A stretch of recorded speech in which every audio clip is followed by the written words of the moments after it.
Hello, everyone, and welcome back to the Knights of the Dawn podcast. My name is Megan. And I'm Jessica. And today we're doing our final overview of the Fablehaven series. The last episode. Yeah, the last episode of the series. So, well, I guess we'll have one more episode because...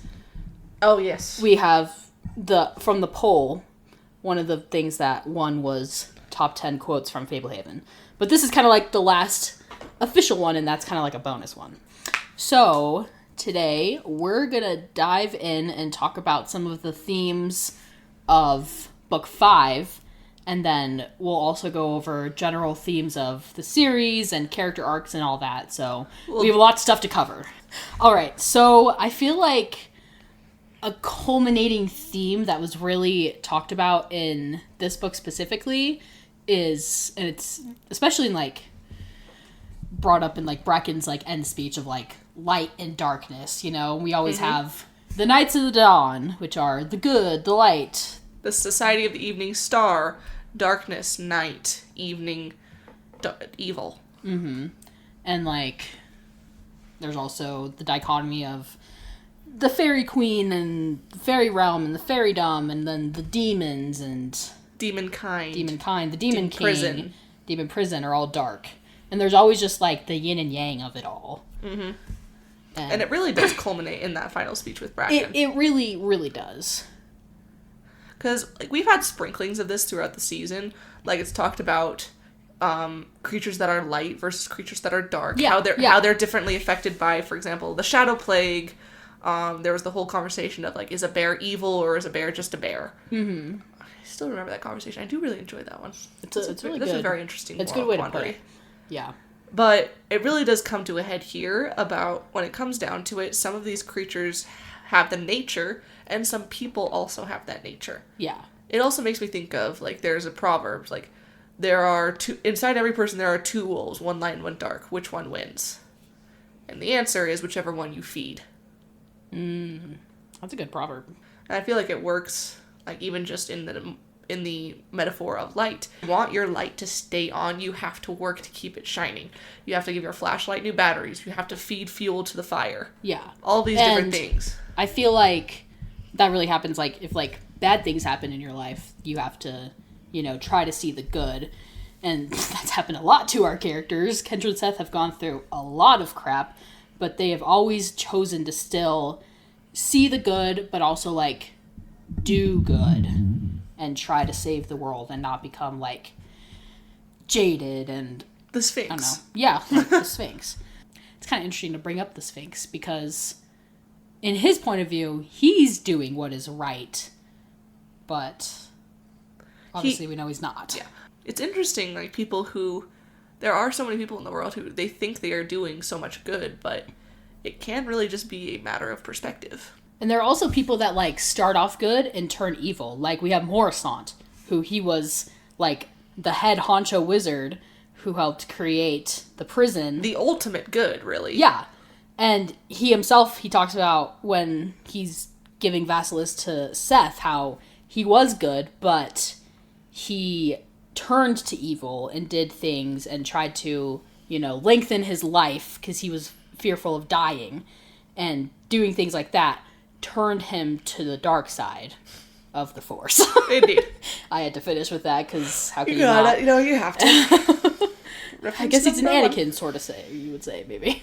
I don't know. Well, I mean, he was half entombed in rock, half. He came back, like, right before he died. Came back right before he died. Like, he may not be the chosen one, but he gives one of the chosen ones what they need. I don't know. Anyway, I'm going too far with this metaphor. A little bit, but no, it's still working. I still see where you're going with. It still kind of works weirdly. But it's just interesting to have, like, characters like Morrisant who, you know, started good, and then it's like the quote of, you either die the hero or live long enough to become the villain. Mm-hmm. Love that one. Yeah, that's a really good quote. But it's so interesting to see the characters that fit into these themes and, like, help us explore the themes deeper. And, like, we have different examples of light and dark characters. Like, you think of Kendra and Seth, they were raised in a presumably loving household, And they were introduced to the magical preserves in a very benign, well, more or less. There was the whole walrus incident. But overall,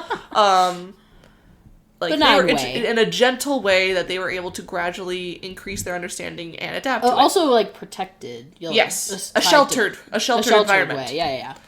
Whereas, on the contrary, we also have the Sphinx, Vanessa, who were maybe not indoctrinated. Born into it, really. Were born into it, the Sphinx being born into slavery. And so his only experience with magical creatures is very, very negative. Is a dog-eat-dog, kill-or-be-killed kind of world. Yeah. Vanessa, I mean, we don't really her kind know... is hunted by unicorns. Yeah, we don't know, like, her early history, but yeah, like you said, her kind is hunted by unicorns. Blixes are not trusted generally, and, like, you kind of have to learn to fight for yourself, like, and that's why she is who she is. Indeed.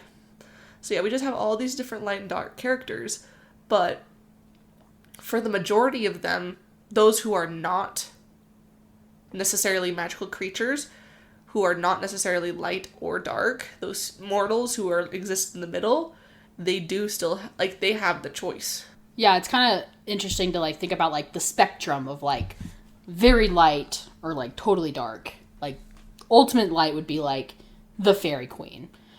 You know, that's where her power comes from. It's, like, her kingdom and everything. She's the light. And then you kind of go towards more the middle. You get... So you start with... What I'm trying to say is, like, the extremes are kind of ultimately, like, the immortal creatures and beings in the world.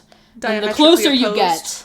Yeah, and then the closer you get to the middle, you get the mortals. Mm-hmm. And so they can, you know, go from one to another. Or ones that are kind of mortal adjacent. Because someone like... Bracken, he always chooses the light. Like, he started out in the light, and he wouldn't ever go dark. Because I feel like he's had such a long time experience with mortals in the mortal world, and being in mortal, like, existence, he thinks more like the mortals, and so he could see how people could turn, and he could understand it more. And then you have someone, I think, like Morrisant, he was a dragon, but he chose to become a wizard. And while wizards are not technically mortal, they're kind of... Or necessarily good. Or necessarily good. They're kind of mortal adjacent. And he started off good, and then he went to the dark side. We have Agid, who is good, and then we have Marav, who is bad. Bad, yeah. To the point where he can't even stand in light.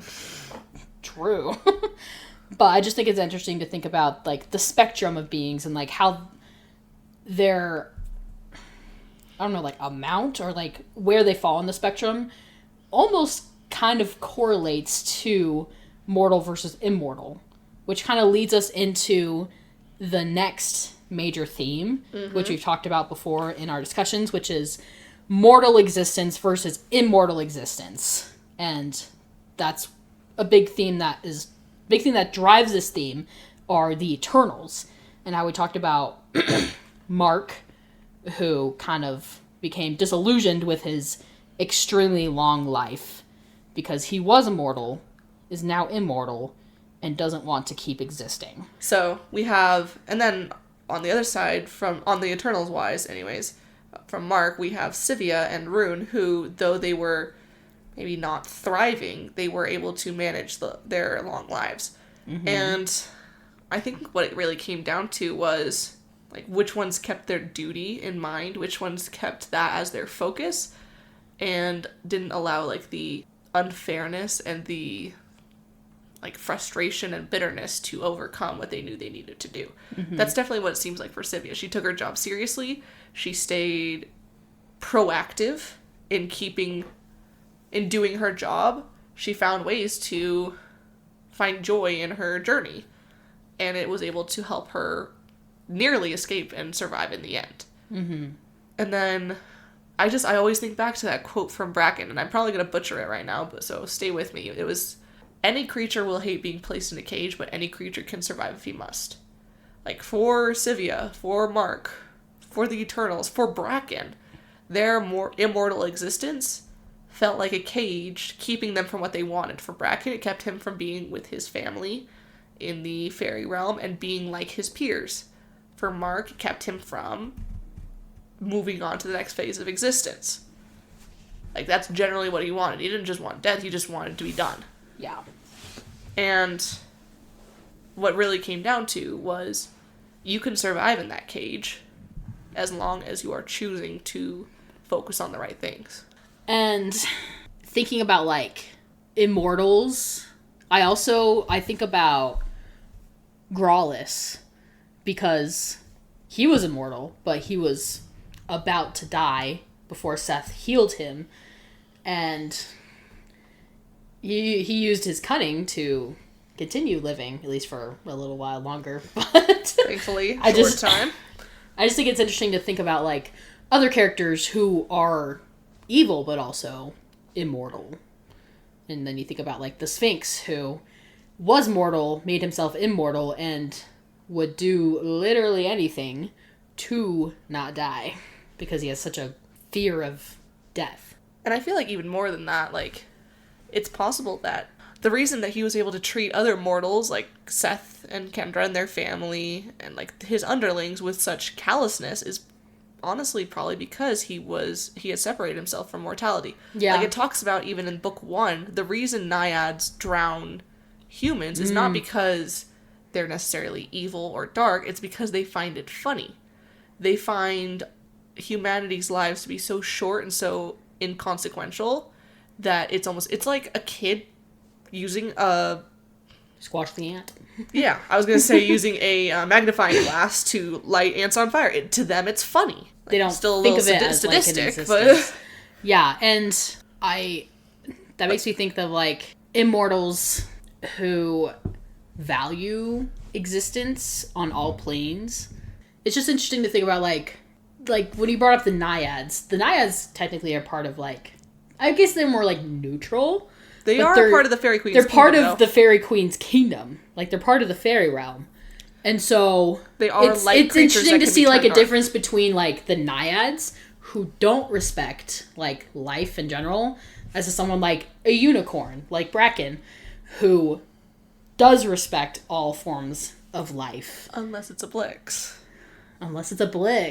Who they True. Like, I feel like there's still something there where... Interesting. They're immortals, and Blixes are sentient, mortal creatures. Uh-huh. Probably not all of them are, so, like... yeah, well, and then... Just because it's a light doesn't mean... Just because they're, like, a light creature doesn't mean that they're always correct. in what they do. Satyrs are lazy. Fairies are vain. Yeah. Unicorns are just because they're good doesn't mean they're perfect. Centaurs are jerks. Bingo. Are they part of the light? I can keep going. do we let centaurs into fairydom? That's an excellent question. Actually, there were no centaurs in the end battle. It never once mentioned a centaur. No, it did not. It mentioned naiads, for crying out loud, yeah, but no did centaurs. it ever mention satyrs? I don't feel like it did. And we know that there are satyrs in the Fairy Kingdom based on the Newell and Doran book. Maybe they're just not the fighting type. Yeah. It never once mentioned a centaur. Suckers. I mean, Bracken never said he was wrong, so... Anyway. That's kind of funny. But... Yeah, like, light does not necessarily mean good. And, like, it talked about... And that's a common thing throughout the whole series, too. That's something Grandpa says a lot. And I think it has a lot to do with the immortality aspect. They don't understand mortal existence conceptions of good and bad. They're just them. And it's that's why nature. they need that interaction with humanity. That's what changes them. That's what that's what Brandon has mentioned again and again. That's what allows Newell and Doran to adapt, what allows Newell and Doran to change, to grow more invested and involved is their relationship with Seth. What allows Bracken to mature beyond, I think, the average unicorn's and to care so much is his interactions for presumably hundreds and thousands of years with humanity and his relationship with Kendra. I think that's about as far as I feel like what even makes someone like Raxtus different is that you know, he didn't really have that much with mortals in the beginning, but he was brought up differently, you know, by the fairies. And then through his travels, I mean, he says he goes and sees drive-in movies. Yeah, so I was gonna say. I guess he does have interaction with humans to a certain degree. So I think it's a combination of that and his different upbringing, yeah. unique upbringing. Yeah. Yeah, it's just it's a theme that is constant throughout all of Fablehaven and into Dragon Watch. If you've read Dragon Watch, it's also huge in that as well. Mm-hmm. That mortals are fundamentally obviously different from immortals, and they influence immortal beings to be different, because immortals typically just act according to their nature. All right. Well, I think that's enough of that theme. Which is the next one? The last theme that we were thinking, at least for this book in specific, has to do with the Sphinx. And it's the theme of the ends, or do the ends justify the means? Because he's the one who got us all in this mess to begin with, because he believed that he could open the prison on his terms to save the world, because it would be better for him to open it than someone else, because he thought he could control the outcome. And in his quest to, I believe, as it was mentioned in this book, build the pyramid and put himself on top, he lost any and all compassion, or there's a word. Why do I keep? He became a psycho. Yeah, he became a psycho. He lost any. He lost his humanity. Let's go with that. He lost his humanity. Any objections to the immoral and to the moral. His moral compass got all whacked.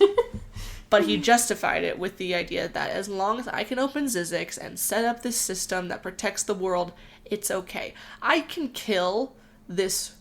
ruin this random school teacher's life in order to get to Kendra. I can, because I mean, like, if you think about like that teacher that Vanessa possessed, she can never work with children again. Like, her entire life is finished.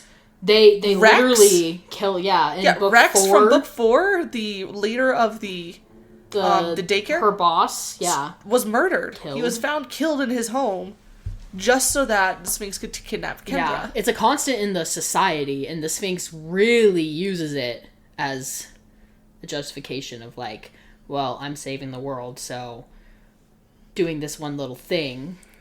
Overthrow the preserve of Las Mesa. Kill everyone died, who was there. Everyone who except Mara was killed. Yeah.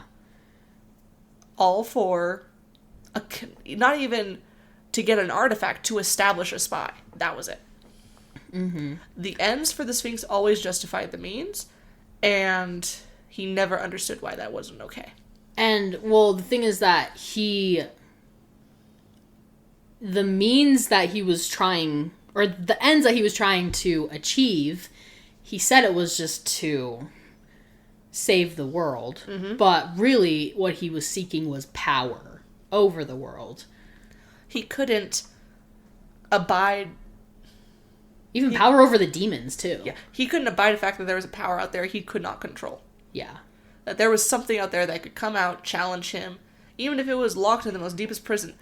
Probably he was threatened by the Fairy Queen and her influence over creatures, all of that. It's because, like, up to that point in his life, he started lowest of the low as a slave, worked his way up, became caretaker of Living Mirage. Like, he gained so much power, and for some people that would have been enough, but it just wasn't enough.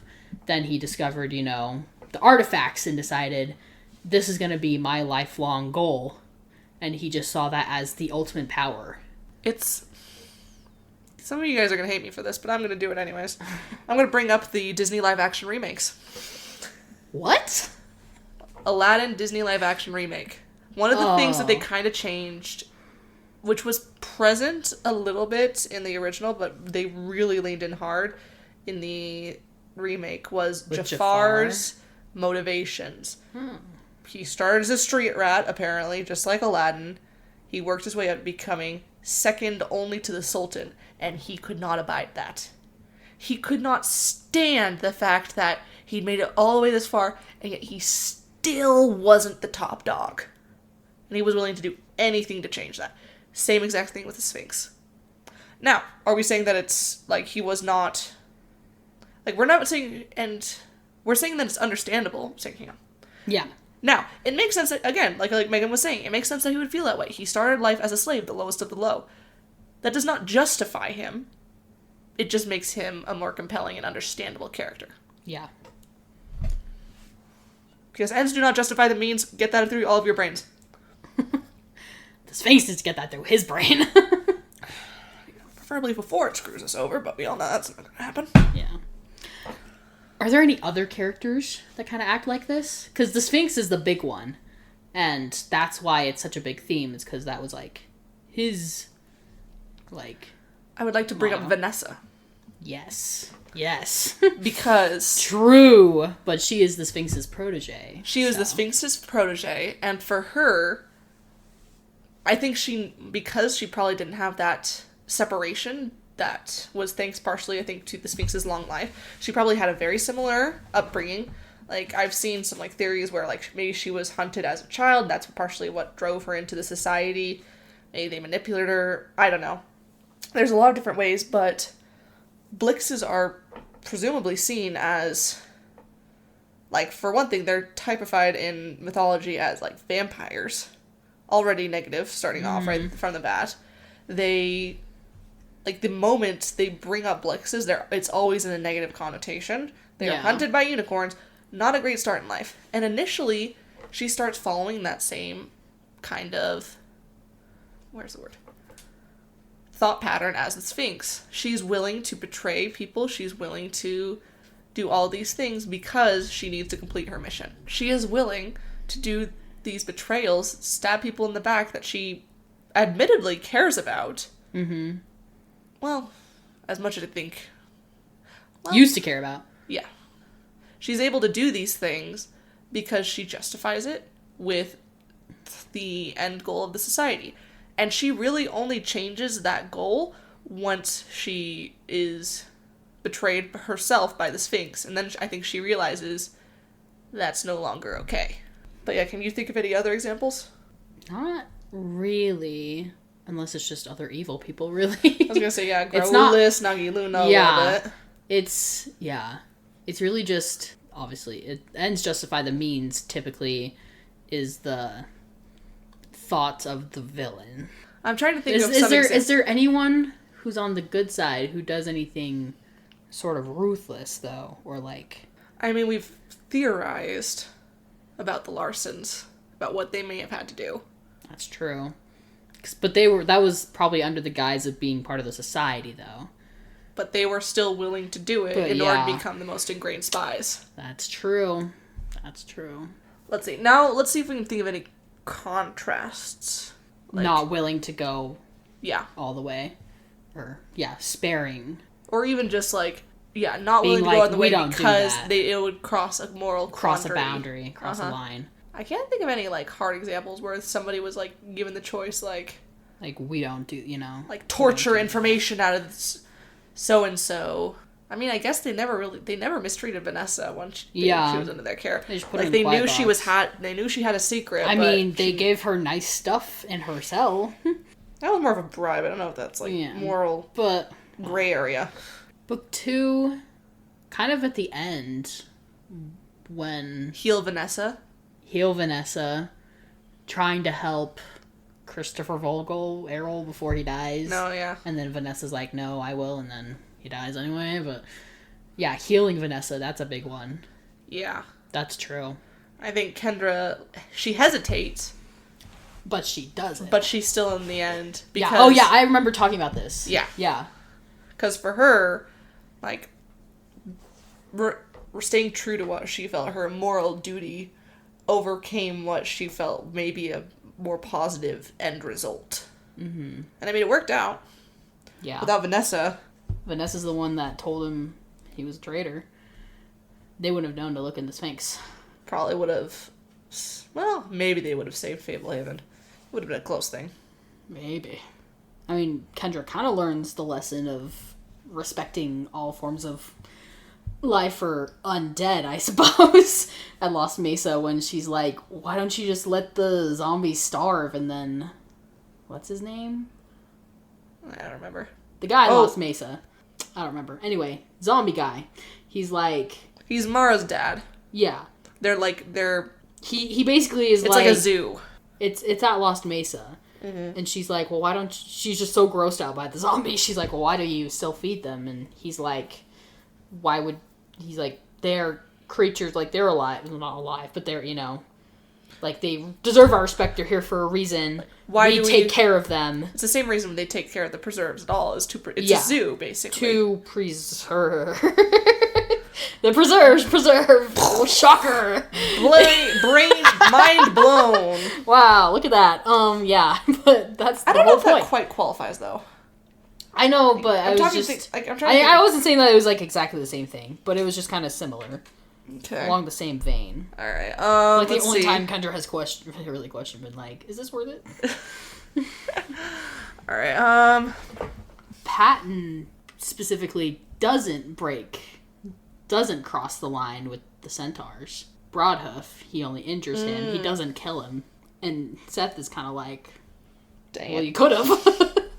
And Bracken's like, not Bracken. Patton's like, well, no. Well, like, maybe. But well, maybe. Maybe. Could have added to my slayings. That would have gone very bad with the centaurs. Mm-hmm. And they needed them. Ooh. Does losing Lena justify... Like, does losing a person's life justify saving the preserve? And they decide, yes, the needs of the many outweigh the needs of the few. The sacrifice. Yeah. But that's what makes them heroes, is that they were willing to sacrifice themselves for the greater good. That's kind of the opposite. Yeah, it was the ends justify the means versus sacrificing for the greater good. I am willing to kill someone in order to achieve my goals, whereas I am willing to die in order to save those around me. Mm-hmm. And that's what our heroes do all the time, They're not necessarily like sacrificing themselves, but they do kind of think about it sometimes. Like with Kendra in book 3, she was like, would I be willing to sacrifice myself for Fablehaven? Would I be willing to sacrifice myself for my family? The answer is yes. The answer is consistently. Yes. She does it every time. She goes to the Fairy Queen's island without knowing if she will be turned into dandelion fluff or not. Yeah, I feel like that actually brings up a good point. Like, I feel like there are two... The ends justify the means are the villains thing, and sacrificing everything for the greater good is, like, the heroes. Yeah, like, there's two ways to think of ends justify the means. Like, I am allowed to break my moral code in order to achieve my goals, versus I will not break my moral code, even if it means I don't achieve my goals. Those are kind of direct opposites.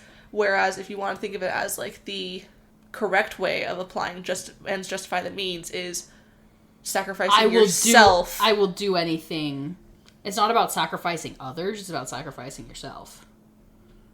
As long as that part of yourself is not your moral compass. It's what are you willing to sacrifice? What should you be willing to sacrifice? What are you willing to sacrifice? I like that. People like the Sphinx are willing to sacrifice everything, including those around him. Except for himself. Except for himself. Villains are willing to sacrifice everything, everyone around them, for their own sake.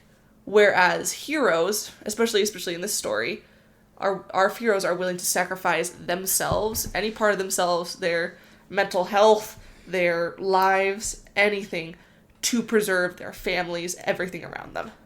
Mm-hmm. It's a beautiful... Oh, that's such a good way to put it. Contrast. Villains will sacrifice everything for themselves. Heroes sacrifice themselves for everything. That's what you said the first time. Yes. Yeah. But now we get to both participate. Yes. Oh, that's such a good... That's so good! Someone put that on a shirt. On a sticker. Sticker that. Sticker that. No, that's exactly what it is. And, oh, that's so good. We each have to bask in the greatness of that sentence. I've got another one if we're ready. Okay. For heroes, the end doesn't matter if you had to lose yourself to get there. It's like Thanos. When young Gamora asks him, what did it cost? And he says, everything. And to some people, that's worth it. To others, it's not. I just had to bring up Thanos again because we always do. He and Sphinx are just very, very... Archetype, man. Mm-hmm. Like we're talking about themes, archetypes. I really wish we had a name for the Sphinx other than the Sphinx. I feel like he just doesn't Sphinx. deserve that name. S. Can we just start calling him the Big Ethiopian? S. Wait, say again? The Ethiopian. Ethiopian. That's what the, Sure. Lennox? The Lamasu. Lamasu. Okay, back to the amazing quote we got sidetracked off of. It's the main thing of heroes and villains, honestly. Yeah. It's not just applicable here. Again, we're not really treading new ground with that. Then that's what makes it themes. Like they're not new, but the way they are explored within books and movies and pop culture or whatever can be new. And I feel like it also can sometimes separate antagonists from villains. Explain that. Because, like if you think about the bear, it's not... see. It is still kind of sacrificing, it's sacrificing the squirrel so that it can eat it and continue to live. But it's not... Never mind, no, we're just gonna... No, I see I kind of get what you mean. An antagonist isn't necessarily evil, they're just your opposition. Yeah, opposition is exactly the word I was going for. And a villain is someone that's doing something evil, basically for their own gain, and doesn't care. Your opponent or opposition might care about how it affects you, but they're still trying to meet their end goal, as opposed to a villain who doesn't care and wants to meet their end goal no matter what. Yeah. And additionally, an antagonist's end goal is not necessarily evil. It's just not your end goal. Yes. Like, a bear's end goal is to survive. Yeah. Everybody has that end goal. Personally, I like that goal a lot, for my own life. I'm trying to think of an example in the books. The closest one I could maybe think of is maybe Nero. That was what my brain went to! Nero's not necessarily evil. I wouldn't even say he's an antagonist. I would honestly say he's more neutral. He's neutral unless you, egg him on. Fair. Like when the satyrs steal his gold. It's my favorite belt buckle. Yeah, exactly that part. I mean, he's kind of an antagonist, but it's because of his connection to Grawless. And he's also, really the villain. Well, yeah, because his end goal is just accumulate wealth. And that does occasionally make him an antagonist to our crew, but it's an antagonist that can be pretty easily. I'm trying to think of, another one, The Centaurs, they're not really evil. But their goal is... But they are. Yeah, they are Seth's biggest ops sometimes. No, I like that, the Centaurs. Alright, so now we're going to talk about our favorite scenes from each book. Kind of be reminded of... Because, we started book 1 2.5 years... Almost 3 years ago. Wow. Gosh. Oh, gosh. Yikes, that's a long time ago. Thank you all for being here. But anyway, so... Let's start with book 1. Jessica, what was your favorite scene in book 1? Alright, so what I have for my Fablehaven fave of book 1 is Kendra's vulnerable moment with the Fairy Queen. I loved that moment where, she's not getting any responses, she's completely on her own, she's got nothing left, no other cards to play, and she just breaks down. 'Cause honestly, valid. It's been a heck of a 2 weeks for her, or 3 or so. Yeah. And she needs a moment, her family is possibly dead as far as she's aware, and she just needs to break down and cry. And the fact that it was partly that vulnerability, that openness, that willingness to be vulnerable that the Fairy Queen connected with and allowed Kendra to have this interaction with the monarch and gained the potion that helped her to save the world. So that was what I had. It was just that vulnerable moment where she just needed to cry. 'Cause same, girl, same. We all know that feeling when we just need to cry. Sometimes. At least if you're a girl, you probably do. You just need to cry sometimes. Yeah. Yeah, for me, I also have when Kendra goes to the Fairy Queen. It's just, it's like the pink peak moment of Kendra's first, big character thing. I guess I can talk about my honorable mention. I also wrote down, Kendra gathering the clues Oh, yes. of, like, learning about Fablehaven. The little keys. Yeah, the keys and everything leading to the journal, and then drinking the milk, like, all like, the chocolates and stuff. Mm-hmm. It's just, like, it's so fun. Especially, it's hard to think back to when I first read the book, 'cause it was so long ago. But just, like, the mystery of it, and you're, like, so curious, like, what's going on here? Yeah, like, you know, what's what's up the with big this? mystery, huh? What's the secret? What is it? And so it's just so fun, and how she's so observant and, like, able to, like, figure it out.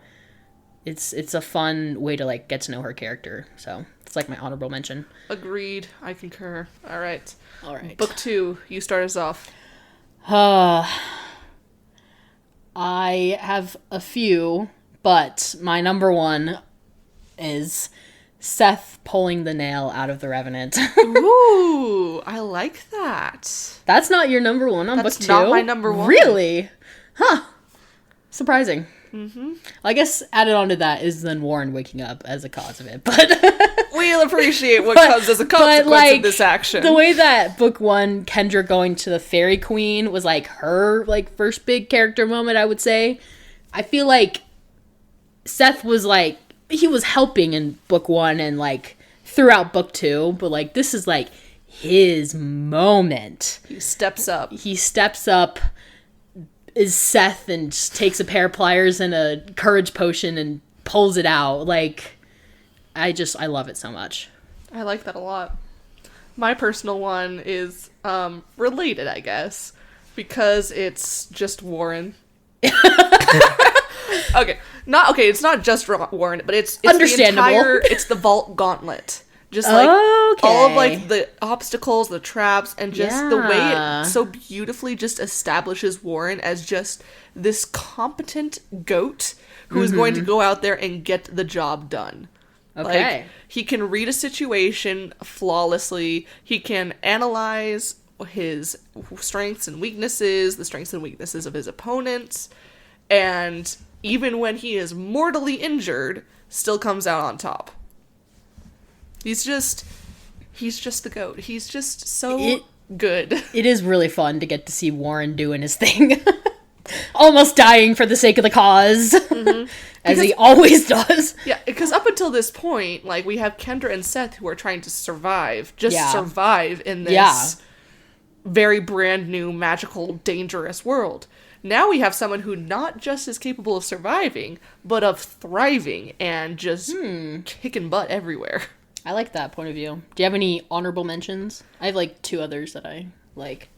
Honorable mentions for book 2, I think reunion between Warren and Dale.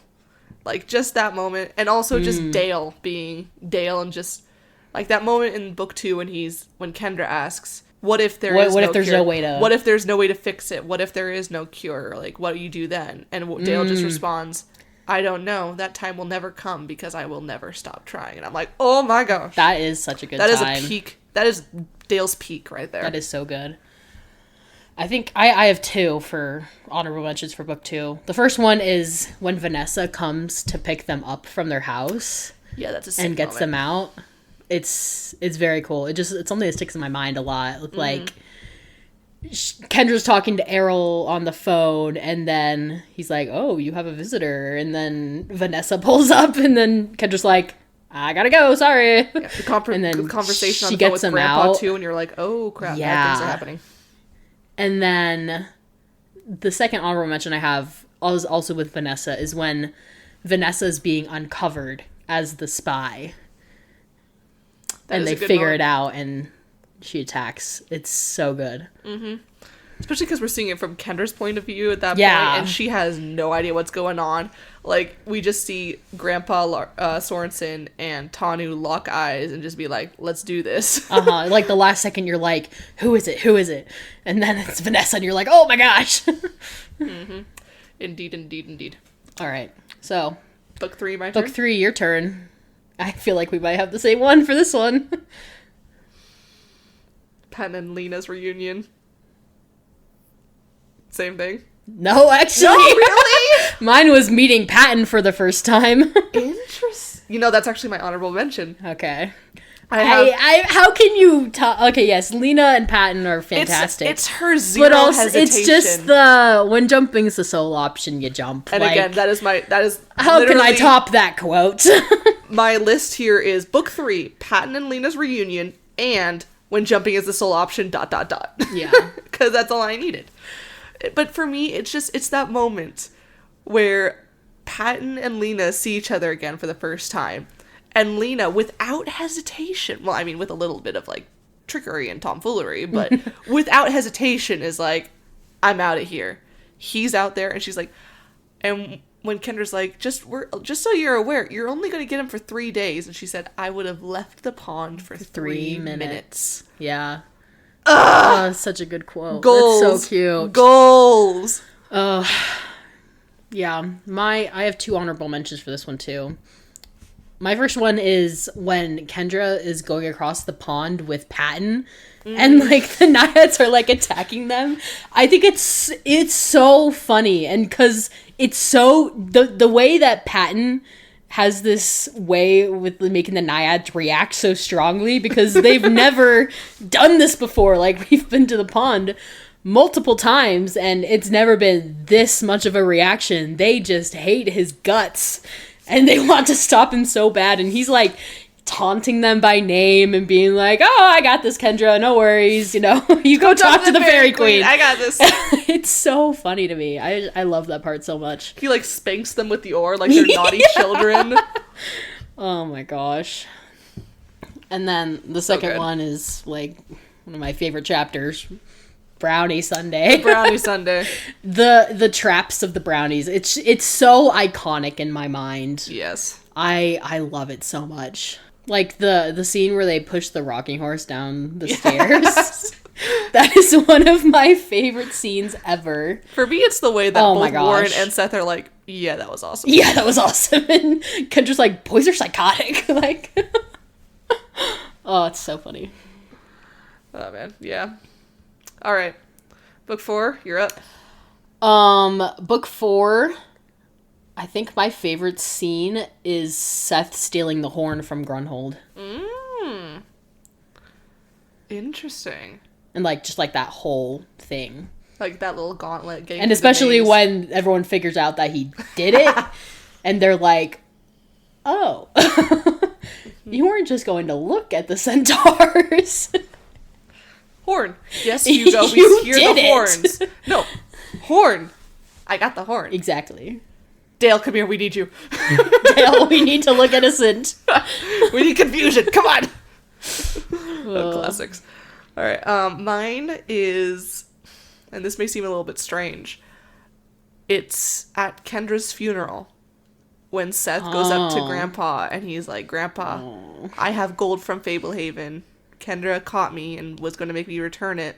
She's not here now, but I'm going to return it anyways. And just the way that moment and Kendra's death and how it affects Seth for the rest of the series. Like, as honorable mentions, I have the stowing away to get to Wormroost, not for glory, but because he genuinely feels like he can help. Mm-hmm. His becoming of a shadow charmer, the unicorn horn prank. Like, all of this is tied up with Seth's maturity and growing competence, but at the same time, the way he still stays true to himself. Yeah. My honorable... one of them's similar and one of them's different. My different honorable mention is Kendra meeting and befriending Raxtus, because I love Raxtus so much. So good. And then my second honorable mention is Seth talking to Agid. I think that is such an interesting conversation. That is a very good conversation. I love that part so much. That's a good one. Okay. And I'm up. I think we probably know each other's fifth book ones, but what's your number 1? Which is why I'm going to go with my honorable mention first. Okay. All right. My honorable mention is Coulter's death. Oh. And just how it is a recurring... Knife in the heart. Knife in the heart, yes. But it is also a recurring motivation and driving force for Seth throughout the rest of the book. What's your honorable mention? I have a lot of honorable mentions for this one. My first... My first honorable mention is Seth killing Grawless. Ooh, That is that part. It's so... yes. It's the satisfaction of revenge and putting things right. Mm-hmm. It's so good. Mm-hmm. All right. What's your... Another honorable... Or my favorite moment? Either one. I don't know. Okay. Favorite moment. Seth, can I borrow your sword? Yes. As we all know. And everything that follows. And then my favorite moment is Bracken's speech and everything that follows. So... If you need to, for us to do if you would like to listen to us deep dive into both of those scenes, feel free to check out our last 2 episodes of this podcast. Seriously. That's why I was like, everyone knows our favorite moments from this. Episode 31 being Seth, can I borrow your sword? And episode 30 being the sun at our backs. Yeah, we specifically named those episodes after our favorite moments. Mm-hmm. All right. But yes, they're just the culminations of everything. Yes. For those. Do you have any more honorable mentions for book 5? I don't have any written down off the top of my head. Let's see. Because my first one was Seth killing Grawless, and then my second one is Kendra killing the Demon King. Yep, that's pretty good. Yeah. And then I have 2 more. One of them is just the trio of like Bracken, Warren, and Kendra together. I just love their little trio going around, and like Raxus is there too, of course. Yeah. Quadruple. But it's so fun. I thought of one. And it's related to my book 2, the Obsidian Waste Gauntlet. Oh, yeah. That vault is brutal. It really is. Like, oh my gosh. Like, that one... because we'd been in 2 other vaults before. In both of the other vaults, we lost 1 person each. Or maybe 2. No, 1. Because in the Fablehaven vault, we lost Christopher Vogel, Errol. Uh-huh. The second vault, we lost Neil. Mm-hmm. I think that's the... Oh, and well, we you lost Tammy. Neil and Tammy. Yeah. But Obsidian Waste, I think, was the most brutal in how we lost people. Yeah. Because, like, we see the reanimated corpse of the caretaker. Yeah. The entire family of the said caretaker is also gone. Berrigan gets trapped underneath ice. Like... no. Berrigan gets taken by Narcoblix and they put him out, and then it's... Isn't he the one who gets trapped under the ice, or is that... No, that's the other... The Filipino guy. Yeah, his name is It starts with a V. Vincent. Vincent dies underneath the ice. You're right. Berrigan does get captured. But Berrigan does get, like, injured. But they lose so many people on this one. Yeah. And then they get captured. And then they all get captured. And it's just... It's a brutal... And then Seth is on the brink of death, so... Yeah. It's a rough one. Yeah. It is crazy. Yeah. And honestly, let's just say from books 2, 3, 4, and 5, all of, like, the obstacle gauntlets they have to run. Yeah. Just the vault in Fablehaven, the vault in Lost Mesa was also pretty fun to watch. Getting into the Dragon Temple, so much fun. Mm-hmm. And, well, fun in, like, terrifying way, but, you know. And then book 5, Obsidian Waste. Awesome. Yeah. I think my last honorable mention for book 5 is Patton's message in a bottle. Oh, yes. That part, because it's so needed after Coulter's death. It's such a perfect... And the fact that it's from Patton... I feel like he's one of the only people in the world that really could have, like, said, like, the right thing to Seth. It's like, he gets to do the same thing for Kendra after Lena's death. Mm-hmm. Only Patton is the one that could have said anything You're to totally Lena. Right. You're totally and right. That's something I never thought of till just now. But then after Coulter's death, because Coulter went to Patton right before he died, mm-hmm. And then Patton's able to communicate everything he needs to Seth, and he set up everything Seth needed in order to win the day. So I know Brandon loves trying to get Patton in every single way that he possibly can, and I'm not really complaining. So it's interesting to think, because I feel like over the years, my favorite scenes have, like, changed, you know, because I've read these books so many times. But with the exception of Bracken's speech. Yeah, that's probably always been my favorite. It's just so iconic. It is. But yeah, I don't know. It's funny, today while I was at the bookstore, and there was like this big sale on Dragon Watch books. And I was just like I was looking through, debating on whether or not I should get some. Because I already have them, but I was like, it could be nice. And there was this mom who was walking through, and she was asking a worker, and she's like, what book is this? And the worker was like looking around trying to figure it out, like she was about to check this out. I was like, it's book 2. And I was like, it's book 2, and this one's 3, and that one's 5. You're like, these people have no idea. I was like, oh man, they have an expert here, and they don't know. Yeah, they don't know who they have here. Not only do we know which book it is, and but we have a whole podcast dedicated to it.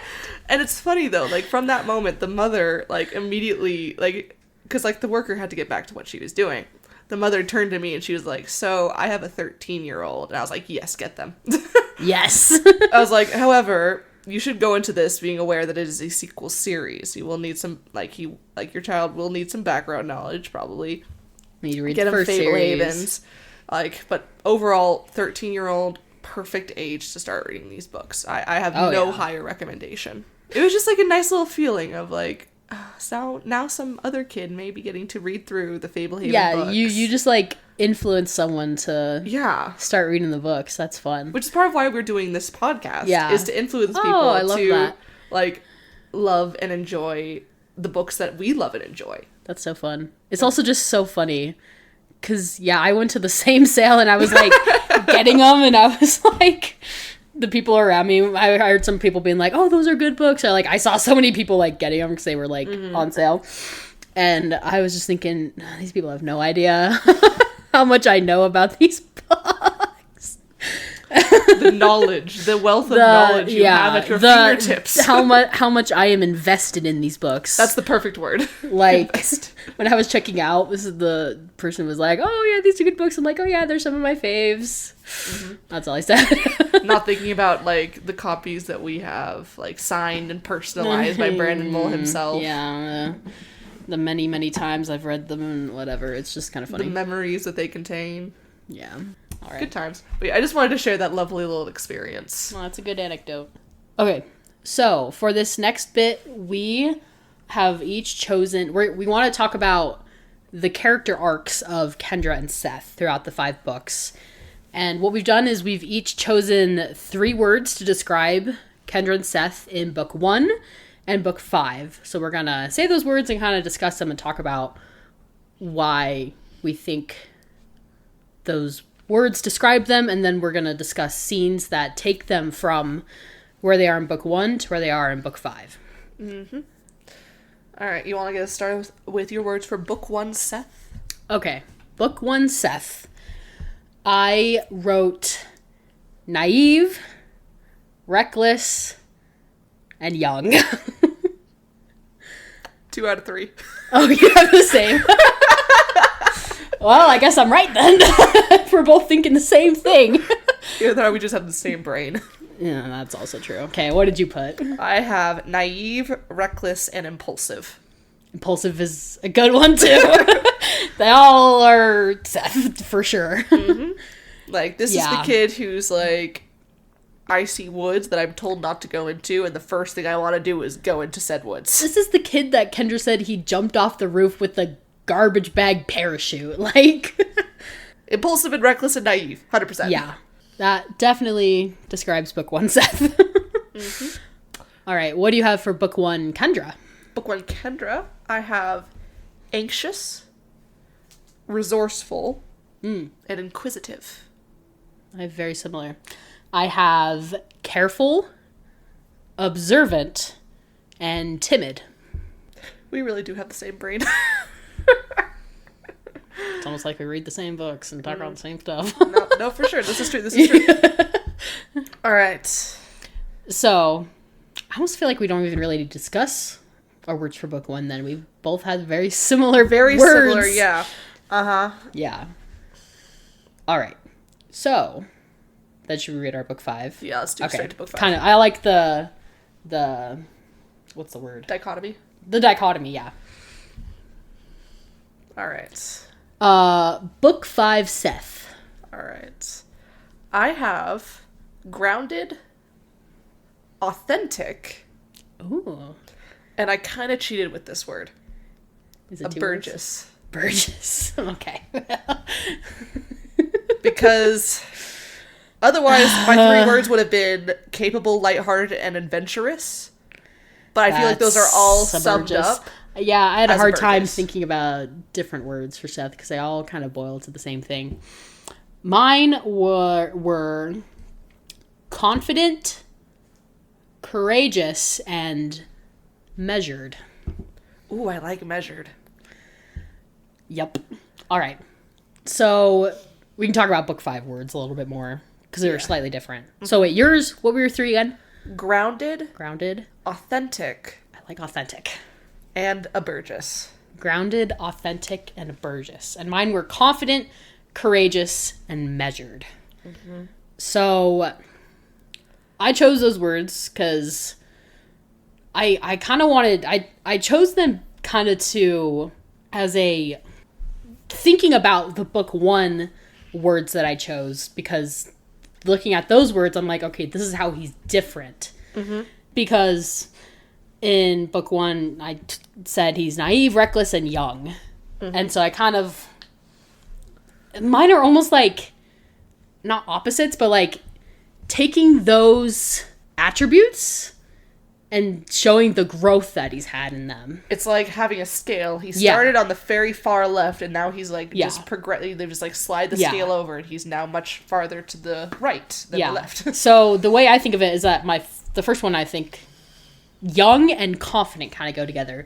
Interesting. And young in that he's untested. He doesn't have a lot of experience. Mm-hmm. And to me, the confident, and maybe I could have thought of a better word for this, but that he's more, I guess I could have said experienced, but that's basically what I meant. Like, confident in his abilities, or competent. Maybe competent's a better word, but that's kind of what I was thinking. My second word, courageous. He's always been courageous, but it started out as recklessness. Yes. And I feel like because he's more competent, his courage... he's able to do more with his courageous actions because he's more competent, and he is not as reckless as he used to be.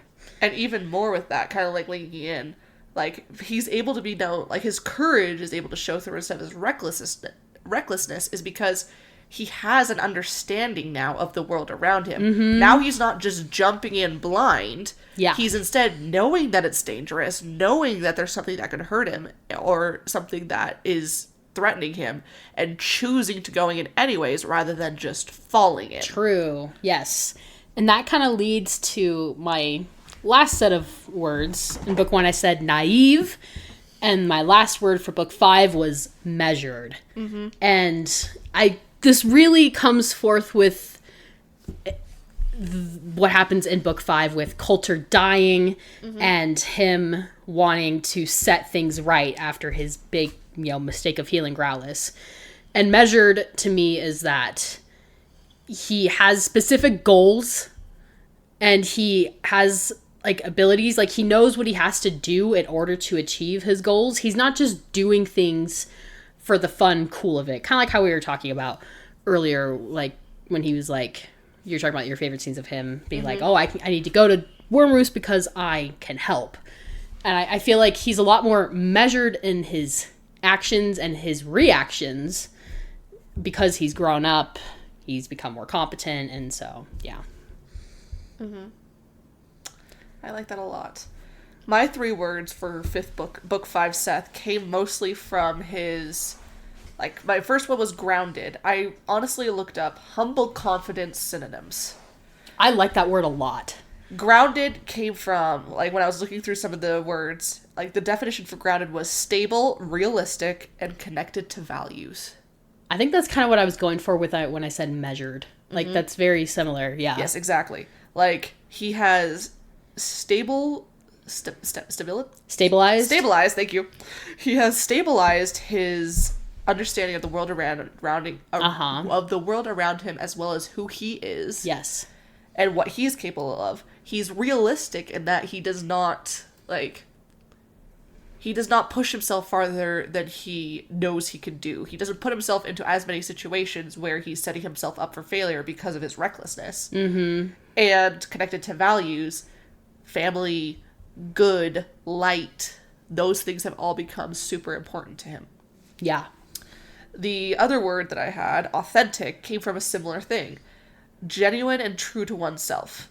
Yes, he has grown. Yes, he has changed. But he's still the darn Seth who still says, it's a man-eating deer with fangs and venom.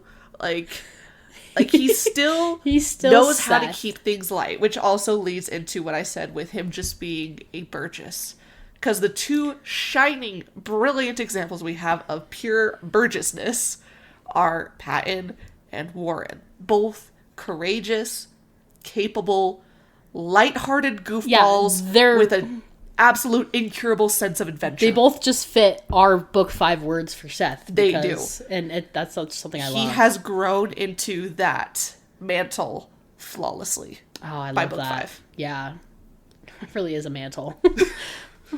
He's stepping into the shoes and saying, I got this, guys. Yeah. Not book for Kendra. 5, Kendra. For me, I put determined, selfless, and resilient. Mine might need a little bit of explanation, my first one at least. Okay. I put cynical / world weary, confident, which is interesting because you had that for Seth. Yeah. And third, I had family oriented. There's a hyphen, so it's one word. Similar, yeah. So, I don't know, do you want to explain your words first? Do you want me? I think you go for it. I went first last time, so you go first. So, where I was going with cynical and world weary is, by the end of book 5, Kendra has faced a lot of failure in the past 5 books. She failed to save Lena, I think was the first major one. Yeah. She failed to anticipate Gavin's betrayal. And all of, Vanessa's betrayal also. The Sphinx's betrayal. Lots of betrayal. And all of these lead to a bit of a cynical, I think, personality. Which I agree. I kind of linked to her anxiousness. Not anxious. Well, maybe it wasn't anxious. I think it was her inquisitiveness. I linked it to. Kind of similar to how you were linking your ones with Seth. Yeah. Because, but also the anxiousness. Because she still gets crap done, which I showed with the confidence word. She still knows to buckle down, get stuff done, and do things when she needs to do them. But at the same time, she isn't as anxious about the world around her. She now understands the world around her, is out to hurt her, but she doesn't let that affect her anxiety as much, I think, anymore. She's more just accepted the fact that, hey, there's danger and things are going to happen, but when it comes down to it, I'm going to have to just take care of business and get stuff done. Is kind of what I was going for with that. I was also thinking of the scene in the prison where Bracken comes and introduces himself, and she's like, she's very cynical. Sure. Of course, there's a very handsome, I'm gonna believe you're a unicorn. And you're not a spy? Sure. I'm gonna believe you're a guy with hooves. Yeah. That's part of what I was thinking. And you talk to my brother, blah, blah, blah. Yeah, no, I definitely see that. I like that. Yeah. And then the confidence, she's now very kind. She knows how to use some of her abilities. She killed the Demon King. She kills the Demon King. And at this point, I feel like she's again, like what I was saying, she understands that when crap hits the fan, she's gonna buckle down. When push comes to shove. When she has to jump, she's gonna jump. And I think that does take away some of the anxiety that she feels, I think, in book 1 and 2, where she's like, I don't understand this, I need to study, I need to understand all these things. And then family-oriented. Part of the reason that betrayals, I think, hurt so much to her is because most of the time they affect her family. Yeah. Vanessa's betrayal put her entire family in danger and nearly ended up with all of them, captured and or killed. The Sphinx's betrayal ended up with the death of Lena. Gavin killed several of her teammates and nearly led to Warren's death. All of these betrayals hurt her orientation around her family about wanting to keep them safe. Mm-hmm. One of the things that she agonizes the most about during book 5 is, my parents are trapped, my parents are captured. What if what we're doing is affecting them negatively, and just Yeah. all of, like, this, that is, well, there's a little anxiety coming from that, but it was just, like, her orientation around her family and protecting them, I think is an absolute core part of who she is. Mm-hmm. I agree. For mine, so my book 1 were careful, observant, timid. Book 5, determined, selfless, resilient. Mm-hmm. Determined and resilient, I guess, kind of go with each other. I feel like, I think I did determined because she's more willing to take action than she took action in book 1, and, like, I think we've kind of talked about this before, but, like, it had to be, like, the last thing before she, like, did it. And now she's going out and doing it. Like, she wants to be in the action. Like, they try to make her go with Raxus to Wormroost, and she's like, no, I'm going with Heck you. nah. She's like, you are not, yeah, you are not benching me. I'm going with you. And I feel like that's where, like, the determination, I really see that. And, like, also when she's determined to help her family, she's determined to save, like, Bracken and everyone, and she takes Vasilis from Seth and goes and fights the Demon King. That's also, like book 1 Kendra wouldn't have done that. You know? She would go and get help from other people to help save her family. Yeah. But I don't think she'd be the one to pick up the sword. Has the determination to take action. Mm-hmm. And the confidence in herself. Yeah. Selfless kind of came... It's similar to your family-oriented in that she's constantly worried about people other than herself, like her family and her friends. And because she's so, like, worried about keeping them safe, it, like, pushes her to take action. I like that. And then I did resilient because trauma. I don't know. She's had to weather the worst betrayals and things, like, ever. Faked death, kidnapping, her parents being kidnapped. loss of her brother. Like, and even though she, like, it is a constant struggle with her to keep going sometimes, but she still does. And that's what I think really makes her resilient. Yeah, I think showing the struggle shows us the resilience. Yeah. Like, showing that she's not shrugging off these failures. Like, when we see the Eternals falling, like, she's not shrugging off, like, oh, it's fine, we'll get it next time. She's acknowledging it. She's feeling it. She's internalizing it, but then she's not letting that, well, with help from others. Like, she's lets other people help her continue on. And when she needs to, she is also that person for others. She's the one boosting morale and saying, we can do this. It's not over yet. Let's go.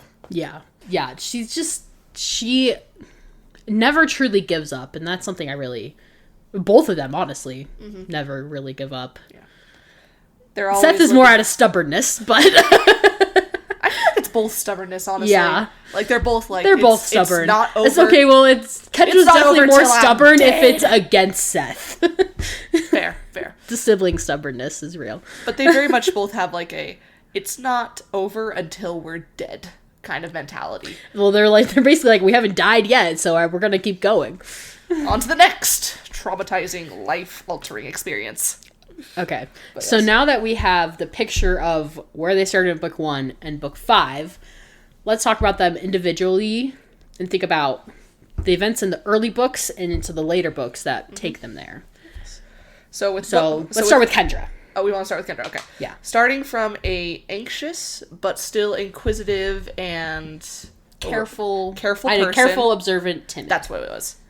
Like an anxious, timid, resourceful, but still kind of reserved. Curious but careful person, and ending with a cynical, confident, selfless person. What happens in between to get her there? Well, number 1 is when her backup is up against a wall in book 1, and she chooses to face her fears, and with the possible consequence of getting turned into dandelion fluffs, goes and asks the fairy queen for help. Yes. Definitely puts her a step forward in the improvement confidence realm. Next one I'm going to go for her, I'm going to say losing Lena. Yeah. Combined with, well, before that, I would say the betrayal of Vanessa. Yes. And the Sphinx simultaneously. The first and everything betrayals. that leads that to. Yeah. Yes. Sorry. Yeah. X-May on the Lena stuff. Vanessa and... Because up until that point, Kendra is... Like, she's riding on a pretty significant high. Mm-hmm. Like, she doesn't do pretty much anything wrong during the first book. Like, she's really just trying to help clean up after Seth's mess. Yes. And none of these... But it was her trusting of Vanessa and the Sphinx that allows them to get such big step-ups over the Fablehaven crew and lead to very, very catastrophic That's true, yeah. The betrayals of them lead the society to really, like, get a leg up on the Knights. Yep. Gaining an artifact, a very powerful dragon demon prince ally, like... Yeah. No, sometimes I forget that he was in the quiet box. Yeah. Just, like, that... Like, to be fair, we also gained our own very attractive and competent ally. That's true. He's no longer, what's it call it? Catatonic. Albino. But, like, it was just that major betrayal of someone who she considered a friend and a trusted resource in the Sphinx, between Vanessa and the Sphinx, I think really just colored her view of, like, what could happen from here on out. Taking her toward the cynical side. Yeah. No. Just suspect all attractive men. The first of many betrayals. Yeah, and then leads to Lena's death, which would definitely be, like, the next big thing. Yep. And, like, there are, like, smaller things, but, like... It's the responsibility, I think, that Kendra feels for Lena's death. Yes. Yeah.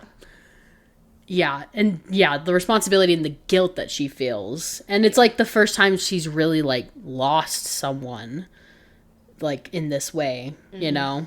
And it makes the world that they're living in feel a lot more real. Because up to this point, like, yeah, there were bad situations, but they were able to get out of them with everyone alive. And this is the first, like, real... big consequence, and especially because Lena had been back in the pond as a naiad and she'd been safe, and then left the pond for Patton and to help them, and then just days after she's dead, and that really, really affects Kendra. All right. And then also her developing a relationship with Gavin to be then stabbed in the back again. To then be betrayed again. So that takes us book 1 through 3. Book 4, first of all, being kidnapped. That's another betrayal, like perceived betrayal by someone she knew and cared about. Yeah. Rex, like just like also like the loss of safety in knowing that the society no longer cares that A, she's a child, and B, she's at home in this perceived safe space. Yeah. They're willing to take her, they will...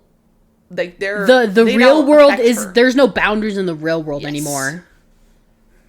Combine that with now her parents are taken, yeah. All right, we've been going a lot of the cynical side. I'm going to add some more lighthearted stuff. That's good. All right. Good idea. Let's not focus also on the growing competence. Starting in book 2, she's getting these powers, getting these abilities that make her a large asset. Now, initially, those assets mostly make her into a battery. Something to be brought from place to place to recharge, translate, to see through distractor spells, all of these kinds of things. She kind of feels like a tool, not necessarily a person. Whereas, like, she grows from that, I think, starting in, early book 4, I'd say. And book 3 into book 4, yeah. Yeah.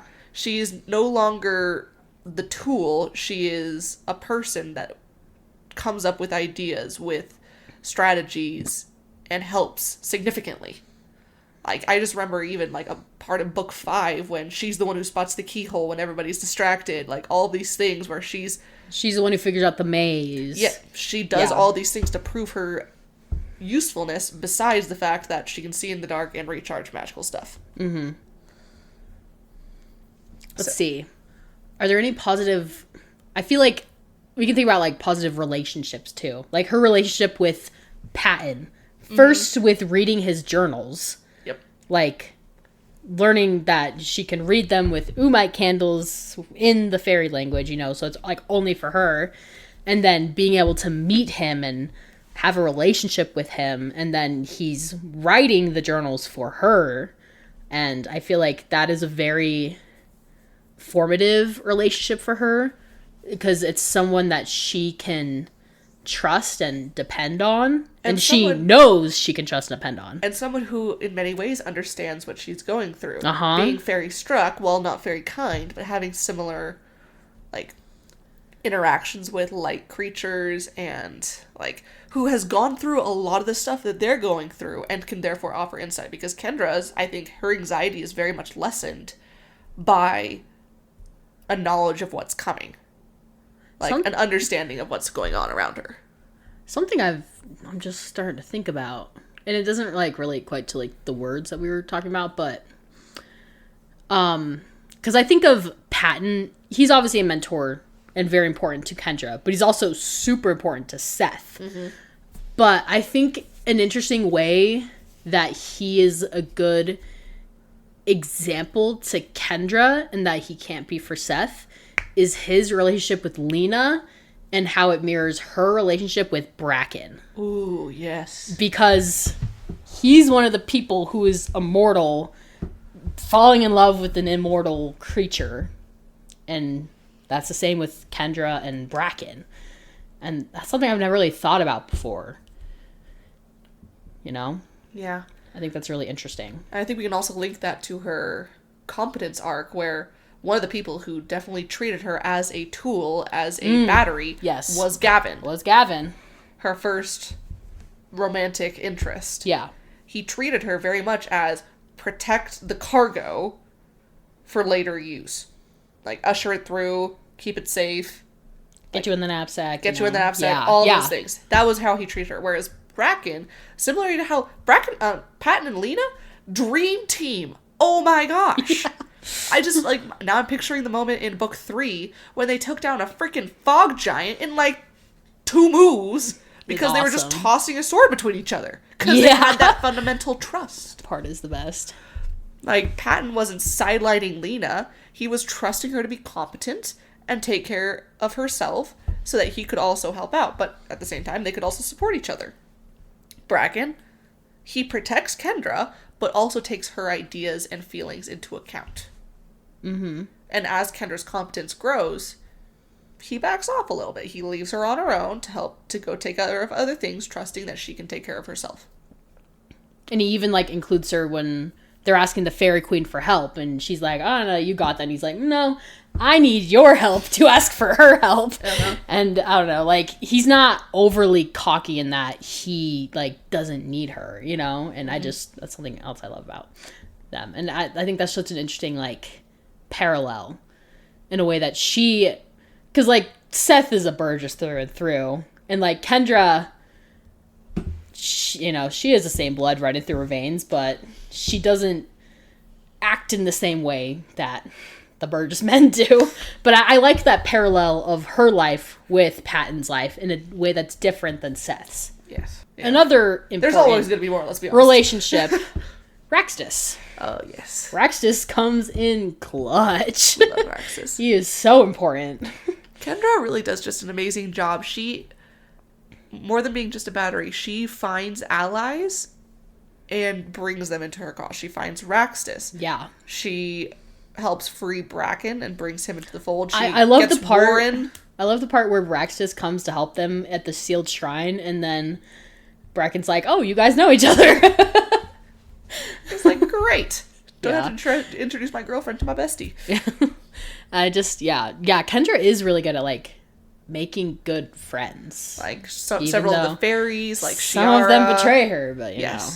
But, like, fairies like Shiara and, like, other magical creatures, like, she finds dependable ones, and even if they're not initially dependable, she inspires them to assist. The Astrids, who initially are very antagonistic towards Kendra, They're like, are you coming to destroy this shrine like you did to the one in Fablehaven when they're at Wormroost? That's true. But then Kendra speaks in their favor to the Fairy Queen, enables her to have this now mental link, and gains their trust and loyalty. Mm-hmm. So yeah, with the end of book 4, Gavin's betrayal, her parents getting kidnapped, and then into book 5, Seth's almost death and capture. But also her additional training in both swordsmanship and archery. True. And then, of course, meeting Bracken and falling in love and into the end of the book. So yeah. Mm-hmm. It just leads her, I think, to being much more confident in her own capabilities, in her relationships with others. Yeah, I like that it's not just her actions, but also her relationships that really help her grow. Mm-hmm. I also wonder if, like, the many betrayals she faces, like, I feel like she still offers her trust pretty openly if they're presented in, like, a good way. Uh-huh. But I feel like what really changes is that she no longer relies on those relationships as much. Mm. She doesn't need... She doesn't have to rely as hard. Exactly. Her competence allows her to now...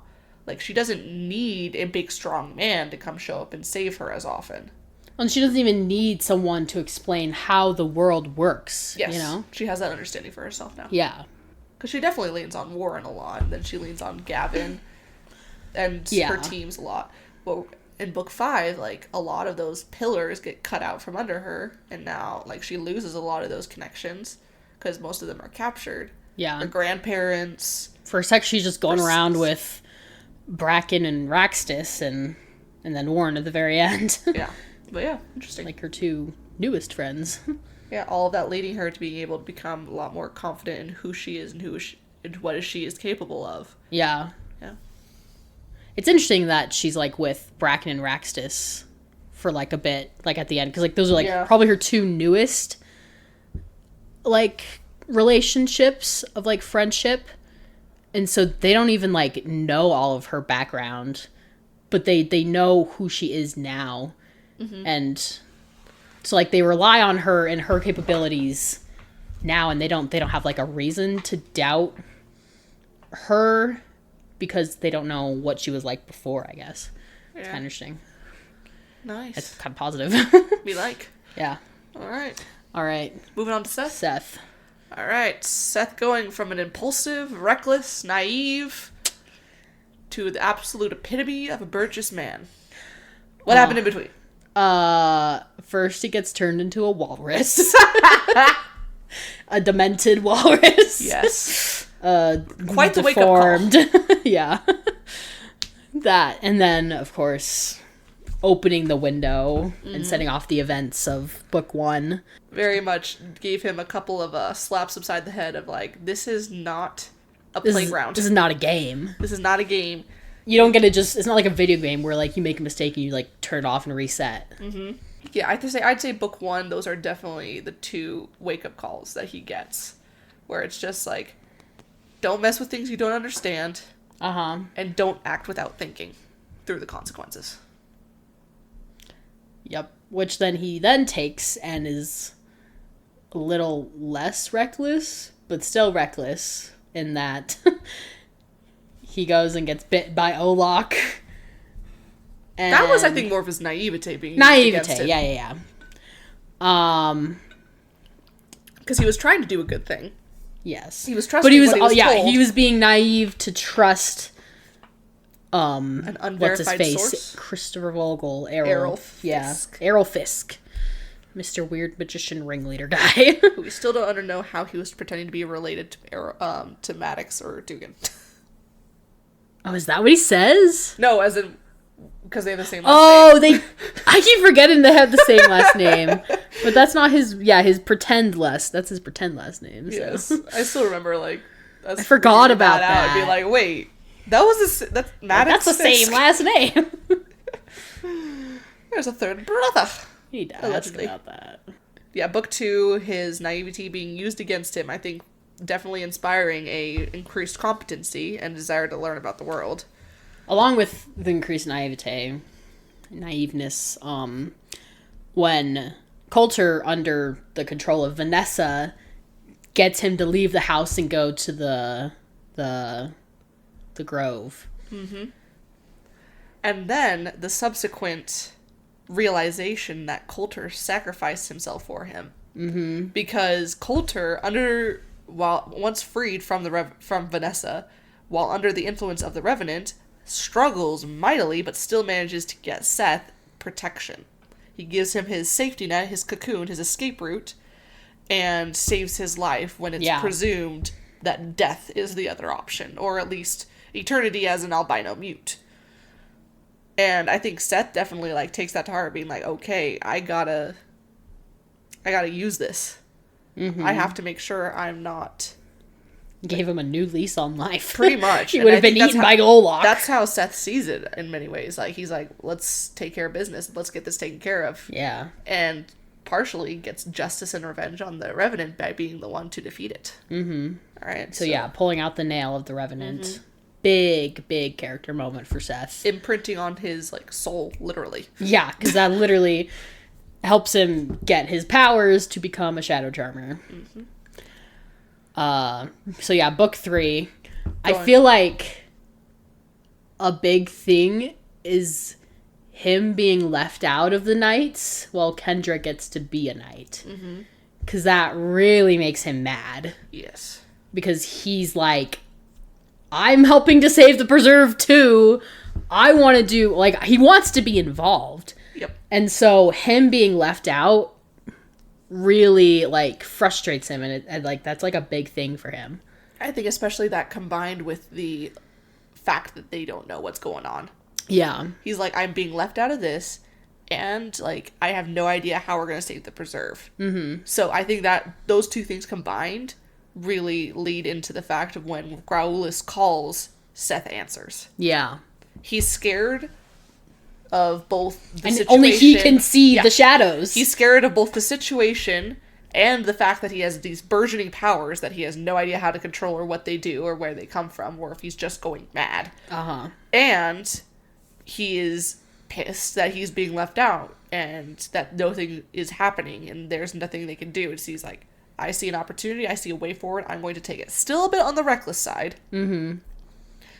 A little bit impulsive, a little reckless still, but driven by different things. It's not driven by just sheer curiosity. Yeah. It's now driven by necessity. We start to see this growth when, in chapter 1, when him and the satyrs go to the Nipsies, and he sees the dark Nipsies, and through Kendra's help, he does tell Grandpa about the Nipsies. He just confirmed what his conscience was already telling him. He was already like, I should tell, but I don't know if I want to. Like, I need to tell, but I want to tell in a way that won't give me consequences. Exactly. So, like, there's growth, because, like, back in book 1, when they got in trouble for going in the woods, he's like, I've been in the woods 3 times, and no one, like, he went from never telling anyone to then being like, okay, yeah, I went in the woods, and I know it's important that I tell you. I don't know, like, there's he's going up in growth. It's a slope. It's a progression. It's a progression, and I just love that. It's continuous function. Let's see. Are there any? I feel like he also has, like, important relationships. I feel like his relationship with Tanu is pretty big. And learning the potions. Coulter. Yeah. In the way that... we didn't really talk about Vanessa for Kendra. Yeah. Kendra and Vanessa really vibe. Yes. Obviously. And that's why her betrayal is so horrible for Kendra. But in the same way, then Seth, Tanu, and Coulter, like, them teaching him about the world that he's now a part of. Uh-huh. Like, Coulter laying his life down for Seth. Like, form these, like, lasting relationships. Coulter gives him the opportunity to help, and then Tanu gives him the tools he needs to... kick butt? To take action with the potion. Yes. No, I like that. Yeah. Continuing with book 3, though. I think relationship also with Warren. With Warren, yeah. Kindred spirit. Yes. The clones. Like, sometimes I wonder if there was ever a conversation between them just where Seth's just like, how do I become like you? I just wonder if everyone else was like, okay, you see Seth and you think Warren, right? Like, I'm not the only one We all see it, right? You all see what I'm seeing, right?